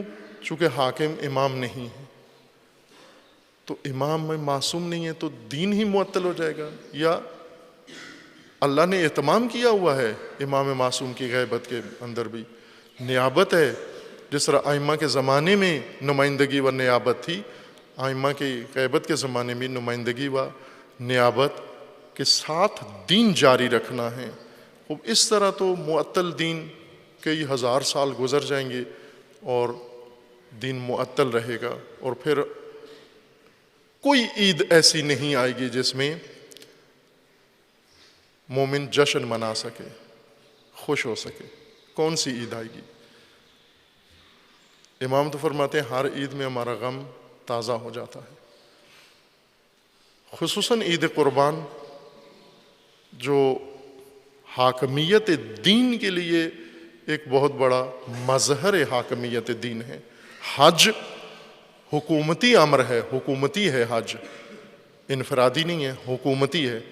حکومت حاکم اسلامی کی سربراہی اور امامت میں حج ہوتا ہے، حج کے تمام امور، حج کے جملہ امور، لیکن ہم اسی حج پر راضی ہیں اور آسان راستہ ہم نے ڈھونڈ لیا، بجائے حاکمیت قائم کرنے کے دین معطل کر دیا، چونکہ یہ آسان ہے، یہ فتویٰ اس کے لیے کچھ بھی نہیں لگتا، وہ عام عامیانہ زبان میں جس کو کہا جاتا ہے نہ ہینگ لگتی ہے نہ پھٹکڑی، اگر کہہ دو بھی یہ واجب ہی نہیں ہے چھوڑ دو اس کو، اگر یہ کہنا بھائی ضروری ہے حاکمیت کا اہتمام کرو، کہتے ہیں وہ مہنگا کام ہے، وہ دشوار کام ہے۔ حاکمیت کے لیے کس طرح سے خوب یہ امت اسلامی جب یہ ایام آتے ہیں، جمعے کا دن کتنی سادگی سے ہم گزار دیتے ہیں، لیکن دل میں عقدہ رہتا ہے ہر جمعے کا دن جب آتا ہے، خدا شاہد ہے ایک شدید عقدہ دل کے اندر قائم ہوتا ہے کہ یہ روز مسلمین تھا، جمعہ روز اسلام ہے، جمعہ روز حاکمیت اسلام ہے، روز حاکم و امام مسلمین کا دن ہے جمعہ، لیکن یہ جمعہ ہمارا گزر جاتا ہے اور ہم سادگی کے ساتھ اور باقی تمام امور جمعہ کو وہ نظر انداز کر کے، نماز تھی 2 رکعت اس کو بھی کہا کہ یہ بھی واجب نہیں ہے چھوڑ دو اس کو بھی کیونکہ امام نہیں، خوب اس کے لیے وضو نہیں ہے نماز چھوڑ دو آپ۔ تسلسل ہے نظام خدا کا، اللہ کا نظام کسی زمانے میں منسد نہیں ہوتا، بند نہیں ہوتا، ایک لمحے کے لیے دین خدا معطل نہیں ہوگا، نہیں ہوگا، یہی فارمولہ ہے دین کا، ایک لمحے کے لیے معطل نہیں ہوگا۔ رسول اللہ تشریف فرما ہو دین خدا جاری ہے، رسول اللہ کی رحلت ہو گئی دین خدا جاری ہے، رسول اللہ کے جانشین موجود ہیں، اقتدار ہے ان کے پاس، دین خدا جاری ہے، اگر انہیں محروم کر دیا گیا اقتدار سے دین خدا جاری ہے، وہ پھر بھی حاکم ہیں، لوگ انہیں نہیں مانتے پھر بھی وہ اللہ کی طرف سے منسوب ہیں، جو اللہ کا منسوب ہے اسے کون معطل کر سکتا ہے، اسے کون کالعدم قرار دے سکتا ہے؟ لیکن مومنین نے رضاکارانہ طور پر کالعدم قرار دیا ہے۔ انشاءاللہ خدا کرے اتنا شعور ہم سب کے اندر آئے کہ ہم اپنے دین کی اساس و بنیاد کو اس کی حکمت و فلسفہ کے ساتھ پڑھیں، اور پھر عید قربان آئے اور اس میں واقعاً جشن بندگی و جشن عبودیت، تو نہ معطل عید اور معطل دین اور معطل امامت اور معطل حکومت میں اپنے دل کو گوشت سے اور سری پائے سے اور ان گہما گہمی میں سرگرمی میں گزار کے اور پھر یہ سمجھیں کہ ہم نے عید گزار دی ہے۔ انشاءاللہ خداوند تبارک و تعالیٰ اسی یوم مقدس کے صدقے پروردگار انشاءاللہ امت اسلامیہ کو اتحاد و اتفاق عطا فرمائے، اور پروردگار یہ شعور دین فہمی کا ہمیں عطا فرمائے، اور خداوند تبارک و تعالیٰ ان ایام یہ شعائر اللہ کو ان ایام میں احیاء کرنے کی توفیق عطا فرمائے۔ اعوذ باللہ من الشیطان الرجیم، بسم اللہ الرحمن الرحیم، انا اعطیناک الکوثر فصل لربک وانحر ان شانئک هو الابتر۔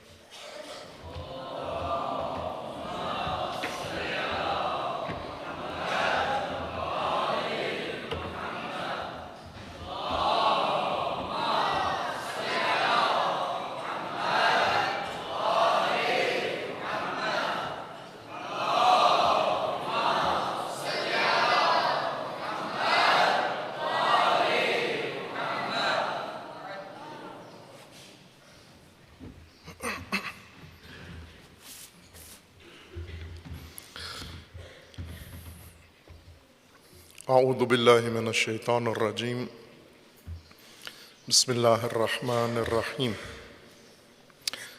الحمدللہ والصلاة والسلام علی رسول اللہ وآلہ آل اللہ، سیما علی امیر المؤمنین علی ابن ابی طالب علیہ الصلاة والسلام، وفاطمۃ الزہرا سیدۃ النساء العالمین، والحسن والحسین سیدی شباب اہل الجنہ وصبطی الرحمہ، وعلی ابن الحسین علیہم الصلاۃ والسلام، ومحمد ابن علی علیہم الصلاۃ والسلام، وجعفر ابن محمد علیہم الصلاۃ والسلام، وموسیٰ ابن جعفر علیہم الصلاۃ والسلام، وعلی ابن موسیٰ علیہم الصلاۃ والسلام، ومحمد ابن علی علیہم الصلاۃ والسلام، وعلی ابن محمد علیہم الصلاۃ والسلام، والحسن ابن علی علیہم الصلاۃ والسلام، والحجۃ ابن الحسن القائم المنتظر المہدی، حجج اللہ علی عبادہ وامناؤہ فی بلادہ، واللعن علی اعدائہم اجمعین من الآن إلى قیام یوم الدین۔ عباد اللہ اوصیکم ونفسی بتقوی اللہ، اتقوا اللہ فإن خیر الزاد التقوی۔ بندگان خدا، آپ سب کو اور اپنے نفس کو تقوی الہی کی وصیت کرتا ہوں، تقوی الہی کی نصیحت کرتا ہوں، تقوی الہی کی تاکید کرتا ہوں کہ اپنی زندگی تقوی کے مطابق بسر کریں۔ تقوی ہر ماحول میں اپنے آپ کو سازگار کرنا نہیں ہے، ہر قسم کی فضا میں اپنے آپ کو ہم آہنگ بنا لینا یہ تقوی نہیں ہے، یہ بے تقوی زندگی ہے کہ انسان ذہن میں ولایت و امامت کا تصور رکھے اور سروں کے اوپر سایہ طاغوتیت ہو اور اسے قبول کرے اور اس میں ہم آہنگ ہو، یہ تقوی نہیں ہے۔ تقوی کے خلاف ہے۔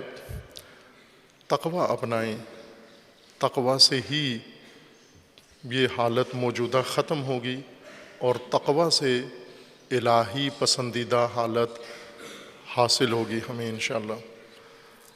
آج اسی بے تقویت کے نتیجے میں دنیائے اسلام بالخصوص جو ظلم کی آماجگاہ بنی ہوئی ہے، رہبر معظم انقلاب اسلامی دامہ ظل العالی نے حجاج کے نام جو پیغام صادر فرمایا ہے اس سال، اس کے اندر یہ فرمایا ہے کہ شیاطین نے اسلامی دنیا کو، جہان اسلام کو ایک وحشتناک اور ہولناک دوزخ میں تبدیل کر دیا ہے تمام مسلمین کے لیے۔ خوب یہ جملہ بہت اہمیت رکھتا ہے کہ شیاطین عالم نے، شیاطین جہان نے، وہ شیاطین مشخص و معلوم ہیں سب کے سب، ان میں شیطان اکبر، شیطان اعظم اور اس کے باقی چیلے چپانڈے، اس کے علاقائی مہرے، یہ سب شیطانی دنیا ہے۔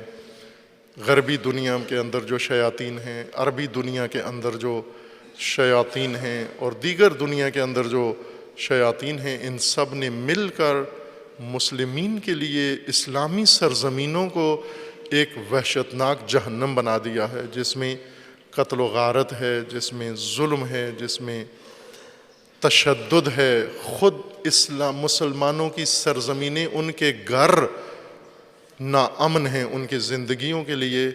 اب جیسے یمن کی سرزمین ہے، ان شیاطین نے یمن کو، اہل یمن کے لیے جہنم بنا دیا ہے۔ عورتیں اور بچے، ہزاروں عورتیں اور بچے روزانہ، اسی گزشتہ ہفتے ان شیاطین نے اور ان عربی شیاطین نے، آل سعود نے جو وحشیانہ بمباری کی، ایک مجلس ختم، کسی مرحوم کی، شہید کی مجلس ہو رہی تھی، خواتین اس مجلس کے اندر شریک تھیں، اس کے اندر بمباری کر کے اور تمام شرکاء، خواتین کو، بچوں کو، سب کو شہید کر دیا۔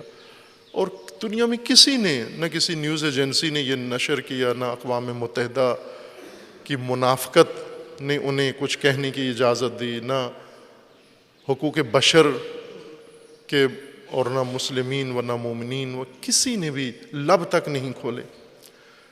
اس وقت یمن انسانی زندگی کے لیے کسی لحاظ سے بھی ممکن نہیں ہے۔ وہاں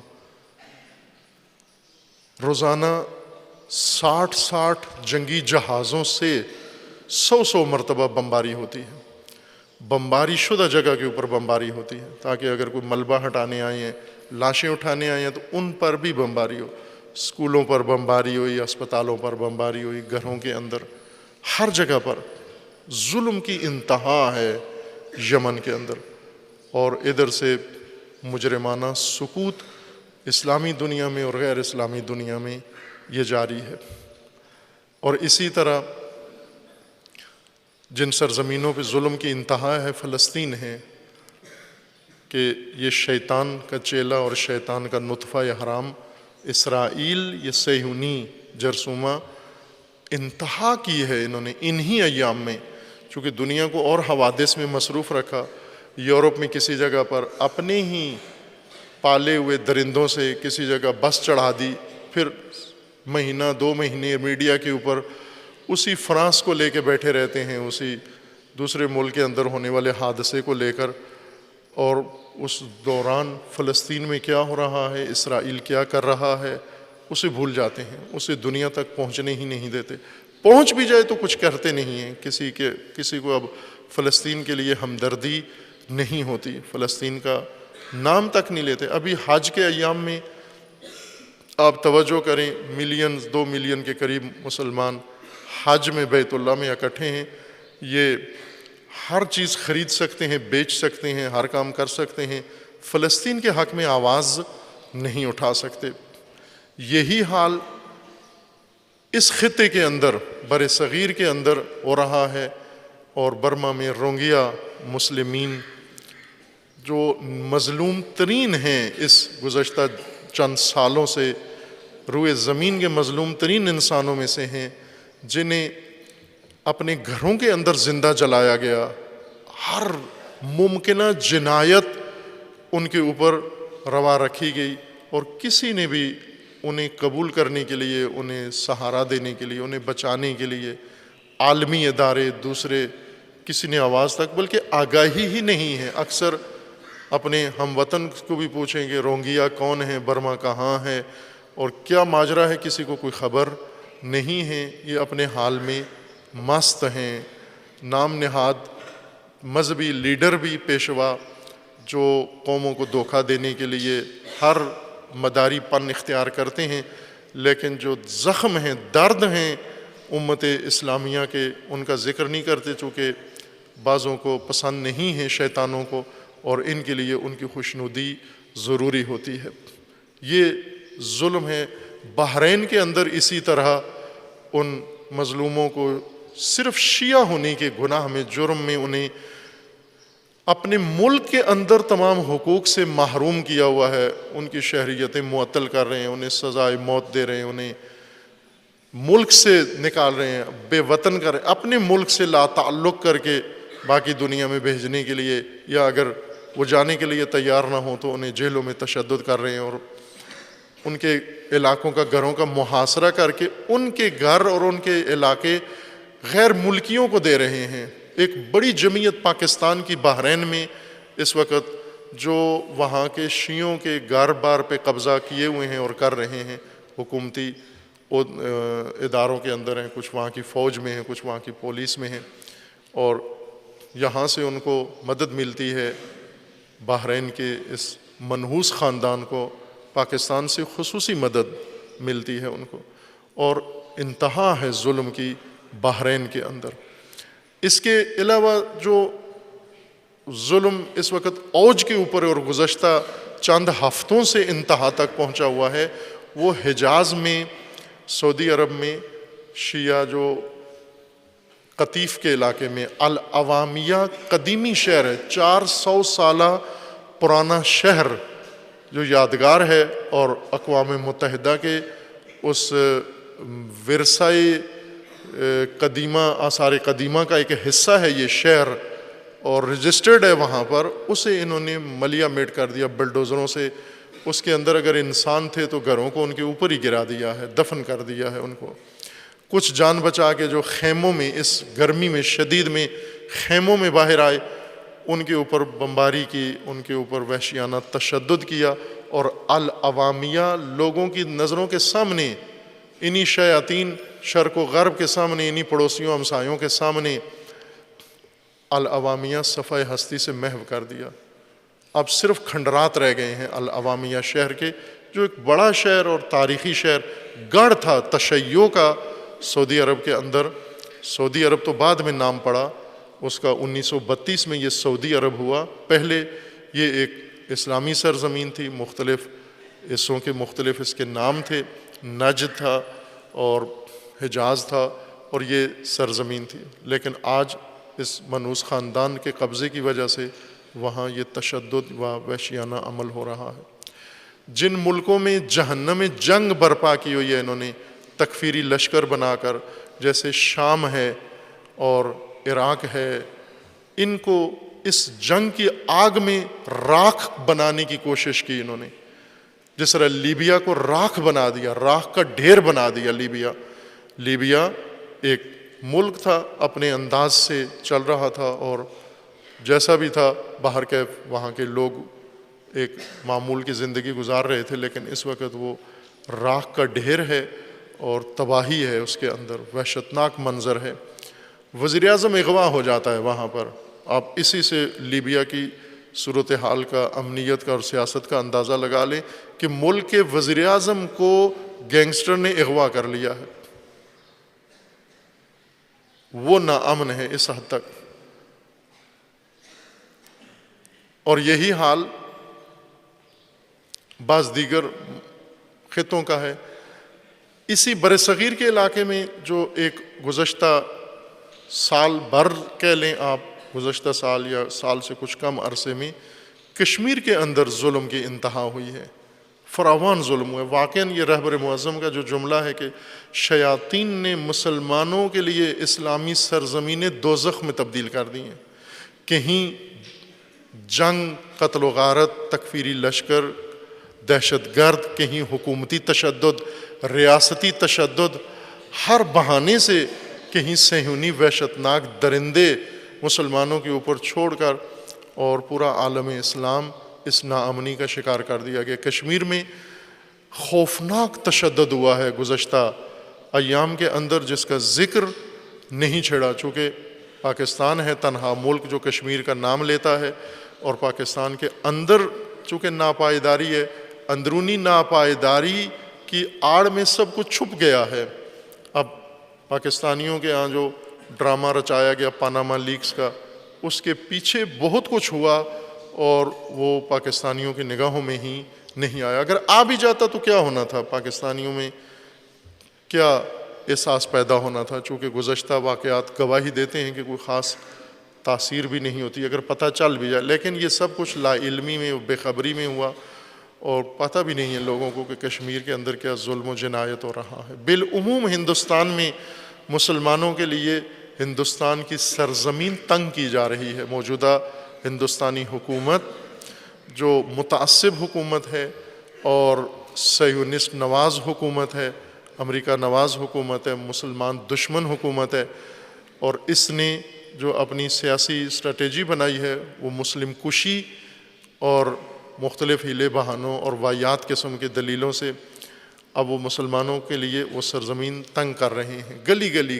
گائے کے بہانے سے انسان مار دیتے ہیں، مسلمان مار دیتے ہیں. ابھی تک بیسیوں مسلمان مرد اور عورتیں اور جوان گائے کے تقدس کو بچانے کے لیے مثلا ان کا کھانا ٹفن چیک کرتے ہیں بسوں میں، ٹرینوں میں، کہ اس کے اندر بڑا گوشت پکا ہوا یا نہیں ہے. اگر ٹفن کے اندر گوشت پکا ہوا ملتا ہے تو فوراً نکال کے وہیں چھرے گھونپ کے یا کونسوں سے وہیں پر بے دردی کے ساتھ مسلمانوں کو مار دیتے ہیں. اور اس طرح کے بیسیوں واقعات ہو رہے ہیں، ہر روز ہو رہے ہیں.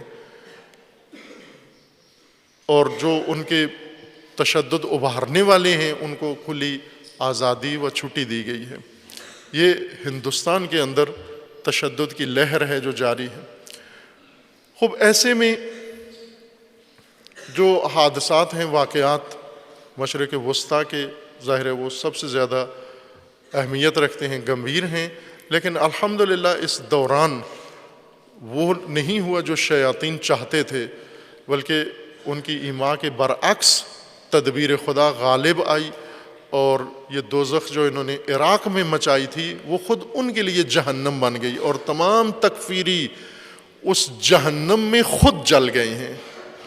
آخری ان کے آخری بچے کھچے راکھ سمیٹی جا رہی ہے، اور بہت جلدی چونکہ ان کے جو بنیادی جتنے بھی قبضے کے علاقے تھے وہ سارے ان سے چھڑا لیے گئے ہیں. اب چھوٹے چھوٹے علاقے ایسے ہیں جہاں انہوں نے انسانی آبادی کو ڈھال کے طور پر استعمال کیا ہوا ہے، اور حشد شعبی نے مصمم ارادہ کر لیا کہ عراق کو ان کے منحوس وجود اور ناپاک وجود سے بالکل عراق کو پاک کریں گے، اور کر دیا ہے انہوں نے. مرحبا اس غیرت و شجاعت پر کہ جو انہوں نے دکھائی. حشد شعبی وہ باغیرت مومنین ہیں، جوان ہیں، جو سب کے سب پیرو ولایت ہیں۔ اسی دوران آپ نے دیکھا کہ عراق سے بعض کنگلے سیاستدان مقتدیٰ صدر جیسے یہ خیانت پہ اتر آئے۔ حشد شعبی بننے سے جب یہ اپنے آپ کو کنگال پن دیکھا اپنا، تو پھر یہ دشمن کے ساتھ، سعودی عرب کے ساتھ اور محمد سلمان کی گود میں جا بیٹھے، اور یہ قابل نفرین و قابل مذمت عمل اس شخص نے، جو ایک بڑے خاندان کا فرد ہے، اچھے خاندان کا فرد ہے، اس نے انجام دیا۔ اور اسی طرح ایک اور بڑے جید اور اچھے خاندان کا چشم و چراغ جو پر تول رہا ہے، یعنی درپردہ اس نے پینگیں بڑھا لی ہیں لیکن ابھی کھل کے اقدام نہیں کیا، عمار حکیم ہیں، جو عرصہ دراز تک دسترخوان پر ان کے بیٹھے رہے، اور آج انہیں بھی سعودی چمک دیناروں کی بہا رہی ہے، اور وہ بھی درپردہ کر رہے ہیں، لیکن کھل کے ابھی قدم نہیں اٹھایا، لیکن اندر انہوں نے کافی اقدامات کر لیے۔ خوب یہ حرکت بھی ہوئی ہے، ایک طرف سے اتنا حسین عمل انجام پایا کہ خود عراقی جوانوں نے غیرت دکھا کر 90 ممالک کی تشکیل شدہ فوج، ترکی، قطر، آل سعود، امارات، بحرین، کویت، پوری یورپی یونین اور امریکہ اور تمام دیگر ممالک جو ان کے اتحادی و سپورٹر رہے ہیں، اور دنیا کی سب سے مسلح ترین فوج، تکفیری لشکر، مسلح ترین تاریخ کا لشکر، اسے ان غیرتی جوانوں نے اور دینی جوانوں نے اور ولائی جوانوں نے نابود کیا، ان کو ذلیل کیا، رسوا کیا، فنار کیا، تذلیل کی ان کی، اور اپنا ملک ان سے آزاد کروا لیا ہے۔ اور یہی انجام ان کا سوریہ میں ہونے والا ہے۔ اب پہلے بزرگان دین، رہبر مقاومت، سید مقاومت، یہ بشارتیں و پیشن گوئیاں فرماتے رہے ہیں، اور رہبر معظم بیان فرماتے رہے ہیں، اور دیگر بزرگان، لیکن اب اقوام متحدہ نے باقاعدہ طور پر اعلان کر دیا ہے کہ سوریہ میں اب داعش و تکفیری عمل صرف 2 مہینے اور جاری رہے گا۔ 2 مہینے، یعنی اب ان کو صاف یقین ہو گیا ہے کہ سوریہ میں بھی اپنے اختتام کو جا پہنچے ہیں، اور یہی حقیقت ہے، چونکہ ابھی تک بھی انہیں امریکہ اور یورپی یونین نے بچایا ہوا تھا اور عربی ملکوں نے بچایا ہوا تھا، ورنہ سوریہ میں بھی ان کا خاتمہ ہو جانا تھا۔ لیکن سب سے زیادہ افسوسناک حالت اپنی سرزمین کی ہے، پاکستان کی ہے۔ سب سے زیادہ قابل رحم حالت پاکستان کی ہے۔ اب آپ توجہ کریں گے پاکستان اس وقت کہاں ہے، کس جگہ کھڑا ہوا ہے۔ عموماً پاکستانی چونکہ سنجیدہ نہیں ہیں، لہٰذا ان کے لیے اتنا اہم بھی نہیں ہے کہ کیا ہو رہا ہے پاکستان کے ساتھ۔ مجموعی طور پر ہم سنجیدہ قوم شمار نہیں ہوتے، جدی نہیں ہیں، ہزلی زیادہ ہیں، مزاحیہ زیادہ ہیں، غیر سنجیدہ زیادہ ہیں، اور لاپرواہ زیادہ ہیں۔ اپنے ملک و مملکت و ملت و کسی کی تقدیر سے ہمیں کوئی خاص سروکار نہیں ہے، اپنا روز کا ٹائم پاس ہو جائے بس یہ ہمارے لیے بہتر ہے۔ کبھی کبھی کرکٹ میچ ہو جائے تو اور زیادہ نور و نلا نور ہے، باقی ملک و مملکت کدھر جاتا ہے اس سے کوئی سروکار نہیں ہے۔ آپ نے دیکھا کہ اس وقت وہی شیطان جنہوں نے پاکستان کو اس حال تک پہنچایا ہے، اب تحقیر و توہین و تذلیل کا آخری قدم انہوں نے اٹھایا ہے، اور انتہائی ذلیلانہ انداز میں پاکستان کے متعلق انہوں نے اپنے بیانات دیے۔ افغان اسٹریٹجی انہوں نے اپنی بیان کی ہے کہ افغانستان کے لیے انہوں نے یہ اسٹریٹجی بنائی ہے کہ افغانستان میں امن قائم کریں گے، اور افغانستان میں امن اس صورت میں قائم ہو سکتا ہے کہ پاکستان میں موجود دہشت گردوں کے ٹھکانے ختم ہوں، چونکہ پاکستان میں وہ سارے دہشت گرد موجود ہیں، اور جب تک یہ موجود ہیں تو پاکستان کے بارے میں انہوں نے کہا ہے کہ ہم نے پاکستان کو اربوں ڈالر دیے ہیں، کھربوں ڈالر دیے ہیں، اور وہ اربوں ڈالر بھی کھا گئے، اور دہشت گردی بھی اپنے ملک سے اڈے ختم نہیں کیے۔ خوب یہاں پر جو جواب دیا گیا وہ اس سے بھی زیادہ حقارت آمیز جواب تھا۔ اس عمل کا جو جواب پاکستان نے دیا، پاکستانی ذمہ داروں نے دیا، پاکستانی سیاستدانوں نے دیا، حکمرانوں نے دیا، اور وہ جواب یہ دیا کہ ہمیں امریکہ کی امداد نہیں بلکہ اعتماد چاہیے۔ اس توہین کا یہ جواب دیا انہوں نے کہ ہمیں امریکہ کی امداد نہیں چاہیے بلکہ اعتماد چاہیے۔ خوب یہ ذلت کی انتہا ہے کہ آپ آج وہاں کھڑے ہو، امریکہ نے آپ کو یہاں تک پہنچا دیا ہے تحقیر کر کے کہ اس کی توہین کا جواب دینے کی بھی جرت نہیں ہے، یعنی آنکھیں نہیں اٹھا سکتے ہو امریکہ کے سامنے، نگاہ نہیں اوپر کر سکتے ہو، گردن نہیں اٹھا سکتے ہو۔ پچھلی جو تاریخ گزری ہے 20-25 سال 30 سال، اس کے اندر امریکہ نے حشر یہ کیا ہے ان کا سب کا بلا استثناء کہ آج ان کے اندر جرأت نہیں ہے اظہار کی کہ آپ اس طرح سے قوم و ملت کو خطاب کرتے ہو۔ اول تو یہ کہ خوب ہر دہشت گرد جو امریکہ کو جواب دیں سیدھا کہ آپ کے ملک میں دہشت گرد نہیں ہیں،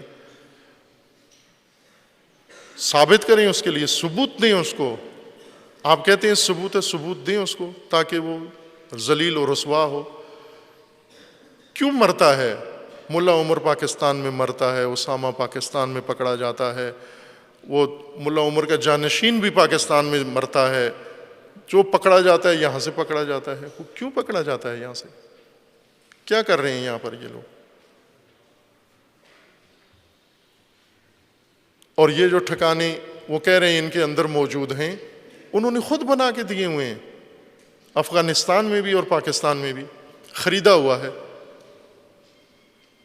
اور خرید کے اب تحقیر و توہین کے ساتھ یہ موجودہ لب و لہجہ امریکہ کا پاکستانیوں کے متعلق اس تناظر میں ہے کہ انہیں معلوم ہے کہ پاکستان امریکہ کے سامنے اس وقت اس پوزیشن میں ہی نہیں ہے کہ کوئی جوابی کارروائی کر سکے یا صحیح راہ انتخاب کر سکے۔ عزیزان، پاکستان 70 سال ہو گئے ہیں، اسی اگست میں یہی 14 اگست 2017 جو گزرا ہے، 70 سال کے ہو گئے ہیں آپ، 70 سالہ ملت، 70 سالہ مملکت، 70 سالہ ملک قوم۔ 70 سال میں آپ نے 70 سال پہلے ایک نشیبی سفر شروع کیا تھا اور 70 سال بعد آج یہاں کھڑے ہیں۔ 70 سال پہلے امریکہ کے ساتھ اپنی دم باندھی، امریکہ کی غلامی اختیار کی، امریکہ کی محکومی اختیار کی، امریکہ کی امداد پر اعتماد کیا، بھروسہ کیا، اور 70 سال تک وہ ذلت قبول کرتے رہے، غلامی، اور آج وہ اس لہجے میں آپ سے گفتگو کر کے اور تڑی دے رہے ہیں کہ تیار ہو جائیں۔ آپ تیار کیا ہو جائیں؟ یعنی یوں نہیں کہ صرف آپ کی امداد بند کر دیں گے، البتہ پاکستانی جو ڈر رہے ہیں اسی سے ڈر رہے ہیں امداد بند ہو جائے گی۔ امداد بند ہونے کا مطلب ان کی موت ہو جائے گی۔ امریکی امداد بند ہونا موت سمجھتے ہیں پاکستانی اپنے لیے۔ یہ سب سے بڑی کارروائی کرے گا کہ ان کی امداد بند کر دے۔ 1 مہینہ بند کر دے، ان کی حالت غیر ہو جائے گی۔ کہہ رہے ہمیں اعتماد، امریکہ ہم پر اعتماد کرے۔ خوب شیطان امداد کرے یا اعتماد کرے کوئی فرق نہیں پڑتا، شیطان شیطان ہے۔ امداد کرے تو بھی ذلت، اعتماد کرے تو بھی ذلت۔ کیوں اعتماد کرے شیطان؟ ایک مومن پر، مسلمان پر، ایک اسلامی سرزمین پر کیوں اعتماد کرے؟ شیطان کیوں اعتماد کرے ہم پر؟ اس کے اعتماد کو ختم کرو، وہ نہ کرے اعتماد آپ پر۔ استقلال، نہ امداد نہ اعتماد بلکہ استقلال، آزادی، نجات، اس کے شر سے نجات ہو، یہ رائے حل ہے پاکستان کا۔ لیکن ایسا کوئی پاکستانی سوچ نہیں رہا ہے، نہ عوام کی یہ سوچ ہے اور نہ ہی حکمرانوں کی یہ سوچ ہے، نہ سیاستدانوں کی یہ سوچ ہے امریکہ سے استقلال، چونکہ سب ڈرتے ہیں۔ عوام میں کوئی پاکستانی کسی بھی مسلک کا، یہی جو سڑکوں پہ مرد آباد امریکہ کے نعرے لگا رہے ہیں اور لگاتے ہیں، یہ آج انہیں کہو کہ آپ کو ویزا دیتے ہیں امریکہ جانے کا، وہ اسی سڑک پر زندہ باد امریکہ کے نعرے لگائیں گے۔ ہے کوئی پاکستانی جو امریکہ کا ویزا رد کر دے کہ نہیں چاہیے مجھے؟ اعلیٰ حرن امیر المومنین نے فرمایا تھا کوئی مرد ہے ایسا آزاد مرد جو کہہ دے مجھے نہیں چاہیے یہ جیفا، یہ مردار مجھے نہیں چاہیے. تو جنت ہے پاکستانیوں کی امریکہ. عوام امریکہ اس وقت پاکستانی خاندان فخریہ کہتے ہیں، ہمارے بھائی امریکہ میں ہوتے ہیں، باقاعدہ اسپیشل تعارف کراتے ہیں صاحب امریکہ سے آئے ہیں. دوسرا اٹھ کے کھڑا ہو جاتا ہے ماشاءاللہ امریکہ سے آئے.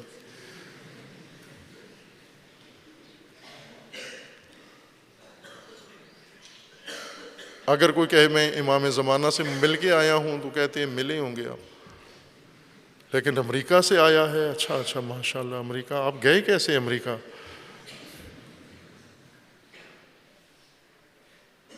عشق ہے امریکہ کے ساتھ پاکستانیوں کو، برطانیہ کے ساتھ. اس غلام قوم کو آقاؤں سے، وہی توہین و تحقیر کرنے والوں سے محبت ہے، قلبی محبت ہے. تعلیم ان کی پڑھتے ہیں، لباس ان کا پہنتے ہیں، بولیاں ان کی بولتے ہیں، اسکول ان کے انہوں نے رکھے ہوئے ہیں. کون سی چیز ہے جو ان کو بری لگتی ہے؟ جینز پہن کے کہے مرد آباد امریکہ، اس سے بڑا منافق اور کون ہوگا؟ وہ اپنی پتلون تو دیکھو کیا پہنی ہوئی ہے آپ نے، کم از کم دھوتی باندھ کے کہو مرد آباد امریکہ جچتا بھی ہے کہ اپنا قومی لباس پہنا ہے، اپنا علاقائی لباس پہنا ہے.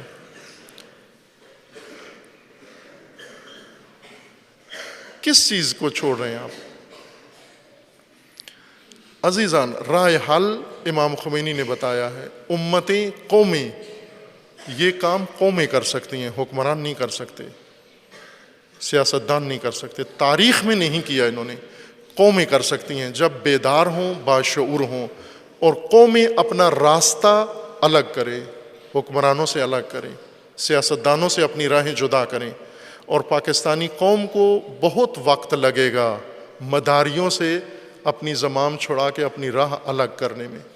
کم از کم 1 صدی تک تو مجھے لگتا ہے کہ اس کا کوئی امکان نہیں ہے. یہ نسلیں جو نسل موجود ہے اور اس سے جو آگے نسلیں پیدا ہوں گی، عنقریب تو نہیں لگتا کہ یہ قوم سوچے یا شعور آئے اس کے اندر کہ ہمیں عزت کا راستہ اختیار کرنا چاہیے. ہم اس ذلت کے نشیبی سفر کو جو 70 سال پہلے شروع ہوا غلامی کا، ہم اسے ترک کر دیں. ہم اپنے قدموں پہ کھڑے ہوں، اپنے بھروسے پر کھڑے ہوں، اپنے زور بازو سے اپنے ملک کا عزت و وقار بنائیں. ہم دنیا میں ہیں باوقار قومیں، باوقار ممالک جنہوں نے اپنے ملک کا عزت و وقار بنایا ہوا ہے. افغانستان اسٹریٹجی جو شیطان نے بنائی ہے، یہ ایک نیا فتنہ ہے در حقیقت. پہلے پاکستان افغان اسٹریٹجی کا شکار ہوا. جب روس نے افغانستان پہ قبضہ کیا تھا تو امریکہ نے افغان اسٹریٹجی بنائی. اس افغان اسٹریٹجی نے 30-40 سال پاکستان کو جلایا. اب دوبارہ پھر افغان اسٹریٹجی بنی ہے. افغان اسٹریٹجی اب کے روس کے متعلق نہیں ہے، اب چائنا کے بارے میں ہے. یہ موجودہ افغان اسٹریٹجی، اس کا ہدف چائنا ہے. لیکن پاکستان افغانستان اسٹریٹجی میں بنیادی رول ادا کرتا ہے، کردار ہے. اور پہلے روس کے وقت جب روس نے حملہ کیا تھا تو ملک کے اوپر ضیاء الحق کی حکومت تھی. ضیاء الحق جس نے ناجائز جمہوری تقاضوں کے مطابق بھی، پاکستانی آئین کے مطابق بھی ناجائز قبضہ کیا اقتدار پر، اور پوری قوم نے اس کا ساتھ بھی دیا اور افغان اسٹریٹجی کا حصہ بنا اور پاکستان کو تباہی کی راہ پر ڈال دیا. پھر اس کے بعد دوبارہ جو مجاہدین بنائے گئے تھے افغان روس کو شکست دینے کے لیے، وہ شدت پسند اور دہشت گرد اور طالبان ہوئے. ان کے شر سے افغانستان بچانے کے لیے پھر اسٹریٹجی بنی. پرویز مشرف کے دور میں دوسرا جرنیل آیا اور پھر اسٹریٹجی تبدیل ہوئی. اب طالبان کو نکالنے کے لیے پھر امریکہ نے اسٹریٹجی بنائی، لیکن تباہی پاکستان کی ہوئی. طالبان اپنی جگہ اب بھی افغانستان میں موجود ہیں اور پاکستان کہاں جا پہنچا ہے امنیت کے لحاظ سے. ہزاروں شہید، گھر گھر میں جنازے، گھر گھر میں دہشت گرد، گلی گلی میں، اور نفرتیں، فرقہ واریت، دشمنیاں، ناامنی.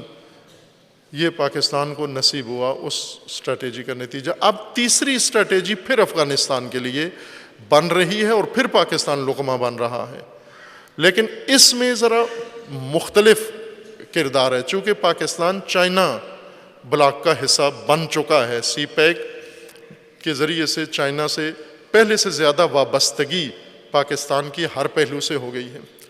اب جو مارکا اسٹریٹجی بن رہی ہے افغان، وہ اصل میں چائنا اسٹریٹجی ہے، نہ افغان اسٹریٹجی۔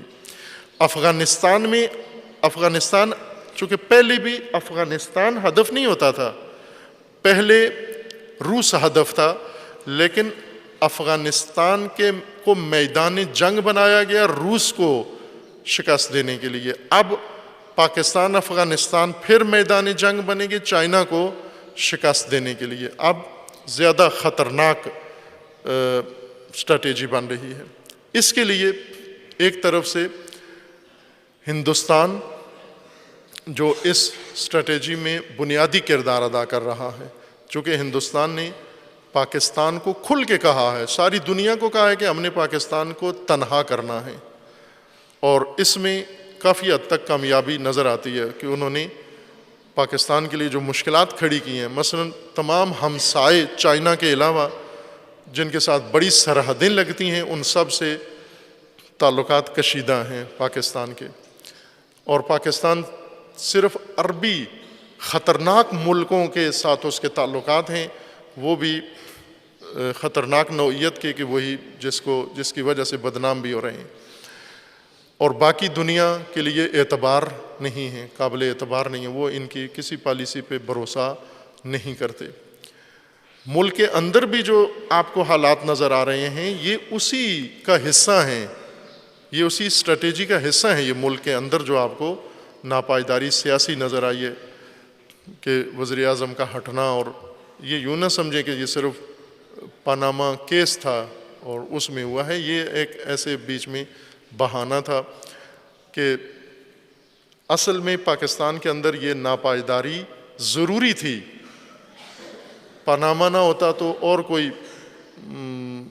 اور ایشو بن سکتا تھا، کوئی بھی بن سکتا تھا، اور بننا ہے اور آگے جانا ہے اس کو، یعنی یہ ناپائیداری اندرونی سیاسی جاری رہے گی تاکہ افغان اسٹریٹجی بلکہ چائنا کے متعلق امریکہ کی اسٹریٹجی کامیاب ہو۔ امریکہ نے چائنا کو محاصرہ کرنے کے لیے مکمل طور پر انڈیا کے ساتھ اتحاد کر لیا ہے، اور ہندوستان کو اس نے اپنا اسٹریٹجک ساتھی بنا لیا ہے، معاہدے کر رہا ہے، اور پاکستان اس میں اب قربانی ہوگا۔ پہلے استعمال ہوتا تھا، ابھی چونکہ چائنا کے ساتھ پاکستان کا تعلق ہے لہٰذا پاکستان کے لیے خطرناک عزائم ہیں امریکہ کے، اور امریکہ نے چونکہ مشرق وسطیٰ میں عربی گائے اس نے اپنے قبضے میں لے لی ہیں، پیسہ اسی علاقے سے نکال کر اسی علاقے میں جنگ کے اوپر اور اس فتنے کے اوپر خرچ کرے گا، اور اس طرح یہ خطہ مزید کئی دہائیوں تک ناامن کرنے کا منصوبہ انہوں نے بنا رکھا ہے۔ خب پاکستان کے لیے جو راستہ بچتا ہے وہ یہ ہے کہ مستقل حیثیت، پاکستان کی مستقل حیثیت قائم ہو، پاکستان کے عوام، پاکستان کے اپنے لوگ یہ اپنی مملکت کو بچانے کے لیے ان کا اقدام لازمی ہے، ان کی آگاہی لازمی ہے، ان کے اندر شعور لازمی ہے، ورنہ یہ جو تار عنکبوت کی طرح اسٹریٹجیز بن رہی ہیں، پاکستان امریکہ یہ سوچ رہا ہے بچانے کے لیے چائنا کے ساتھ گٹھ جوڑ کریں گے، تو یہ تار عنکبوت ہیں یہ منصوبے۔ درست بات وہی ہے جو قرآن کریم نے ذکر فرمائی ہے کہ اللہ پر بھروسہ کرو اور خود اپنے ملک و مملکت اور اپنا دین و ناموس کو بچانے کے لیے تمام شیاطین سے الگ استقلال اختیار کرو اور اپنے اندر خیانت کو ختم کرو، اور یہ کام ملتیں کر سکتی ہیں۔ میں عرض کر رہا ہوں بار بار، سیاستدان، حکمران جتنے بیمار ہو چکے ہیں ان سے یہ توقع رکھنا کہ وہ ملک و مملکت کے بارے میں درست سوچیں گے، یہ خود ایک بے وقوفی ہے۔ یہ عوام میں ہیں، چونکہ عوام میں یہ توقع رکھی جا سکتی ہے کہ ابھی بعض طبقات عوام کے اندر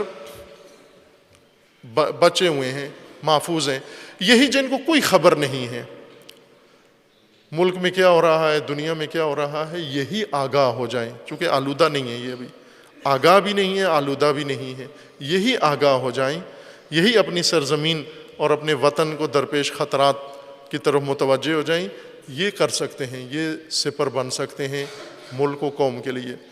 یہ اسٹریٹجی تھوڑی اور وضاحت کی منتظر ہے، ضرورت ہے اس کو، لیکن یہاں وقت ہمارا محدود ہے، اس ساری بات کو یہاں نہیں کھولا جا سکتا۔ انشاءاللہ پھر کسی اور فرصت میں یہ جو امریکی منصوبہ اس وقت بن رہا ہے اور اس میں پاکستان کے لیے جو کچھ سوچا جا رہا ہے وہ مزید وضاحت کی ضرورت ہے، تاکہ قوم آگاہ ہو اور اس آگاہی سے خوف زدہ نہ ہو، بلکہ تیار ہو، آمادہ ہو۔ یہ جو خطرات منڈلا رہے ہیں اور جو سوچا جا رہا ہے، جو اخباروں میں آ رہا ہے، وہ اور شکل ہوتی ہے، جو پس پردہ ہے وہ اور منصوبہ ہے۔ اور عرض کیا تھا کہ ان کی پالیسی یہ ہے کہ جیسے گھر کے اندر نوکر نوکرانیاں ہوتے ہیں، جب ان کی توہین ہوتی ہے، جب ان کو جوتے پڑتے ہیں، ان کو ٹھڈے پڑتے ہیں، تو وہ انتقام نہیں لیتے یا نوکری چھوڑتے نہیں ہیں، بلکہ پھر مثلا مالک مکان ان کو لات مارتا ہے، وہ پھر اس کے پاؤں پہ جھک جاتے ہیں، پھر بوسہ دیتے ہیں، پھر اس کے معافی مانگتے ہیں، جی صاحب معاف کر دیں، غلطی ہو گئی، اب نہیں کروں گا ایسا، اس دفعہ معاف کر دیں۔ یہ غلامانہ لونڈیوں کا اخلاق، یہ پاکستانیوں کی عادت ہے، اور ابھی اسی میں لگے ہوئے ہیں کہ سر ٹرمپ صاحب معاف کر دیں، غلطی ہو گئی، آئندہ نہیں کریں گے، اب نہیں کریں گے، پھر ان کے جوتوں پر جھکیں گے، پھر یہ سب اسی میں ہے۔ قوم بھی یہی چاہتی ہے کہ امریکہ سے تعلقات خراب نہ ہوں، یہ جنت کا دروازہ بند نہ ہو، یہ رفت و آمد رہے، یہ فخر و افتخارات ہماری ملت کے یہ قائم رہیں۔ کل کہاں حوالہ دیں گے کہ ہمارے بھائی کہاں ہوتے ہیں، ہمارے داماد کہاں ہوتے ہیں، ہماری بیٹیاں کہاں ہوتی ہیں، تو امریکہ میں ہوں گی تو یہاں پاکستان میں سر فخر سے بلند ہوگا۔ اگر امریکہ نہ جا سکے تو پھر برما بھیجیں گے ہم ان کو، وہاں پہلے ہی حالات خراب ہیں۔ بنگلہ دیش پہ تو فخر نہیں کیا جا سکتا، امریکہ پر فخر کیا جا سکتا ہے۔ لہٰذا یہی پالیسی ان کی یہی ہوگی کہ دوبارہ پھر ہم ان کے جوتے چاٹیں، پھر ان کی منت سماجت کریں، جی سر غلطی ہو گئی، اب نہیں کریں گے، اب آپ سے پوچھ کے سب کچھ کریں گے، جیسے آپ کہیں گے ویسا کریں گے۔ یہ اندرونی جو سفارتکاری ہے پاکستان کی، وہ اس نہج پہ کام کر رہی ہے، لیکن ملت کو یہ نہج نہیں اختیار کرنی چاہیے، یہ شایان نشان نہیں ہے پاکستان کے مسلمان کے اور کلمہ گو کے رسول اللہ کی امت کے شایان نشان نہیں ہے۔ کتنی وہ بیہودہ حرکت تھی کہ 50 ممالک کے سربراہ اور ہمارے ملک کے وزیر اعظم بھی امامت ٹرمپ میں گئے، مسلمان ممالک کی کانفرنس ہوئی اور ٹرمپ نے اس کی صدارت کی، اور اس میں ہمارے وزیر اعظم کو ہاتھ تک نہیں ملایا۔ یہ وہی تحقیر ہے، جاری ہے ابھی، جو کہ ہر ایک کی کمزوری، مثلا ایران کی کمزوری انہیں پتہ ہے۔ اس وقت شدید ترین دباؤ ٹرمپ نے ایران کے اوپر بھی ڈالا ہوا ہے، ایران کے اوپر پابندی، یہ بہت بڑی کمزوری ہے۔ ایرانی عوام اور ایرانی مقتدر لوگ، رہبری کے علاوہ کی میں بات کر رہا ہوں، حکومتی وزیر، منسٹر اور موجودہ حکومت بالخصوص، یہ وہ حکومت ہے جو پابندیوں سے کانپ جاتے ہیں، لرز جاتے ہیں۔ پابندیاں ان کے لیے بہت تکلیف دہ ہیں۔ ایران کے لیے جو اسلحہ استعمال کر رہے ہیں پابندیوں کا، اور پاکستان کے لیے اسلحہ ہے امداد بند کر دیں گے آپ کی، چونکہ ان کی یہ کمزوری ہے، ان کی وہ کمزوری ہے۔ اس وقت رہبر معظم مسلسل ایرانی حکومت کو کل بھی بلا کے یہی کہا ہے کہ سفارتی پالیسی میں عزت کا راستہ اختیار کرو، انقلابیت اختیار کرو۔ رئیس کو، صدر مملکت کو بلا کر، وزیر خارجہ کو بلا کر، کیبنٹ کو بلا کر کہا کہ سفارتکاری میں ذلت ختم کرو۔ وہ بھی یہی کرتے ہیں، جا کر ان کے سامنے جی سر کرتے ہیں، اور معاہدہ کیا ایٹمی، اور اس کی ٹرمپ نے کہا میری نزدیک کوئی ویلیو نہیں، میں پھاڑ کے پھینک دوں گا اس کو، اور مزید روز پابندیاں لگا رہا ہے، چونکہ اسے پتہ ہے کہ یہ کمزوری ہے اس قوم کی۔ پابندیاں لگاؤ، ان کے رفاہ میں کمی آئے گی، ان کی عیش و عشرت میں کمی آئے گی، اور یہ وہ قوم ہے کہ عیش و عشرت اس کی کم ہو جائے گی تو یہ خود ہی بغاوت پہ اتر آئیں گے ملک کے اندر، اور یہی کام کامیاب ہے۔ ایک امریکی سینیٹر کے بقول کہ ہم 30 سال تک غلط راہ پر چلتے رہے. 30 سال تک ہم ایران کے خلاف فوجی اقدامات کرتے رہے, سیاسی پابندیاں لگاتے رہے, سیاسی دباؤ ڈالتے رہے, اور وہ کوئی اثر نہیں ڈالا اس نے. اب سمجھ میں آئی ہے, راشن بند کرو ان کا. راشن بند کریں گے پھر اس کے بعد یہ وہ قوم نہیں ہے جو راشن کی پابندی کو قبول کر سکے, اور یہی ہو رہا ہے. ایرانیوں نے بہت برے طریقے سے اپنی کمزوری دنیا کو بتا دی ہے کہ پابندیوں سے ڈرتے ہیں, پابندیوں سے خوفزدہ ہیں, اور دشمن کے ہاتھ آ گئی ہے یہ کمزوری. اسی طرح اب ہماری کمزوری ان کے ہاتھ آ گئی ہے کہ یہ گدھا ہیں, یہ امداد بند ہو جائے تو یہ ڈرتے ہیں. ابھی امداد بحال کرانے کے لیے سب کے سب منت سماجت میں. آپ نے دیکھا کہ جس دن ٹرمپ نے تقریر کی دوسرے دن وزیر اعظم سعودی عرب چلے گئے, پر معلوم ہوا کہ افغان اسٹریٹجی کا ایک بڑا گہرا ربط سعودی عرب سے بھی ہے. اور سعودی عرب جائے, وہاں کیوں گئے آپ؟ کہتے ہیں ٹرمپ کی پالیسی کی وضاحت مانگنے کے لیے وہاں گئے ہیں, محمد بن سلمان سے وضاحت مانگنے گئے. اعلان اس نے کیا ہے, وضاحت اس نے, یہ خبروں میں جو آیا میں نے عرض کیا. خوب یہ وہ عزائم ہیں پاکستان کے لیے جو خوفناک ہیں. پہلے سے جو جاری عمل تھا اس نے بہت تباہی مچائی ہے, اور یہ مزید اب تباہی کی طرف لے جانا چاہتے ہیں. لیکن قوم پاکستانی ملت کے لیے لمحہ ہے فکریہ, ہوشیاری کا, بیداری کا, کہ نکلیں اس خواب سے, اس لاپرواہی سے, لا تعلقی سے نکلیں اور اپنی استقلال و عزت کا راستہ اختیار کریں. اس شعور کو اپنے اندر عام کریں, فروغ دیں, اور آگاہی بیداری ملت کے اندر پیدا کریں. خداوند تعالیٰ انشاءاللہ جس طرح خداوند تعالیٰ نے عراقیوں کو کامیابی دی, فلسطینیوں کو انشاءاللہ خدا کامیابی دے گا, کشمیریوں کو خداوند تعالیٰ انشاءاللہ کامیابی دے گا, یمنیوں کو پروردگار انشاءاللہ ان ظالمین پر فتح و کامرانی عطا فرمائے گا انشاءاللہ, بحرینیوں کو خداوند تعالیٰ انشاءاللہ ان ظالمین پر نصرت و کامرانی عطا فرمائے گا انشاءاللہ. پاکستانیوں کو بھی خداوند تعالیٰ ان تمام ظالمین و تمام شیاطین پر جو پاکستان کے لیے میلی نگاہ رکھتے ہیں اور نیت سو رکھتے ہیں, خداوند تعالیٰ نے انشاءاللہ ان سب کے اوپر ملت پاکستان کو کامیابی عطا کرنی ہے انشاءاللہ. دعا گو ہیں خداوند تبارک و تعالیٰ.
اللہم بحق اسمک العظیم الاعظم الاعز الاجل الاکرم یا اللہ یا اللہ یا اللہ یا اللہ یا اللہ.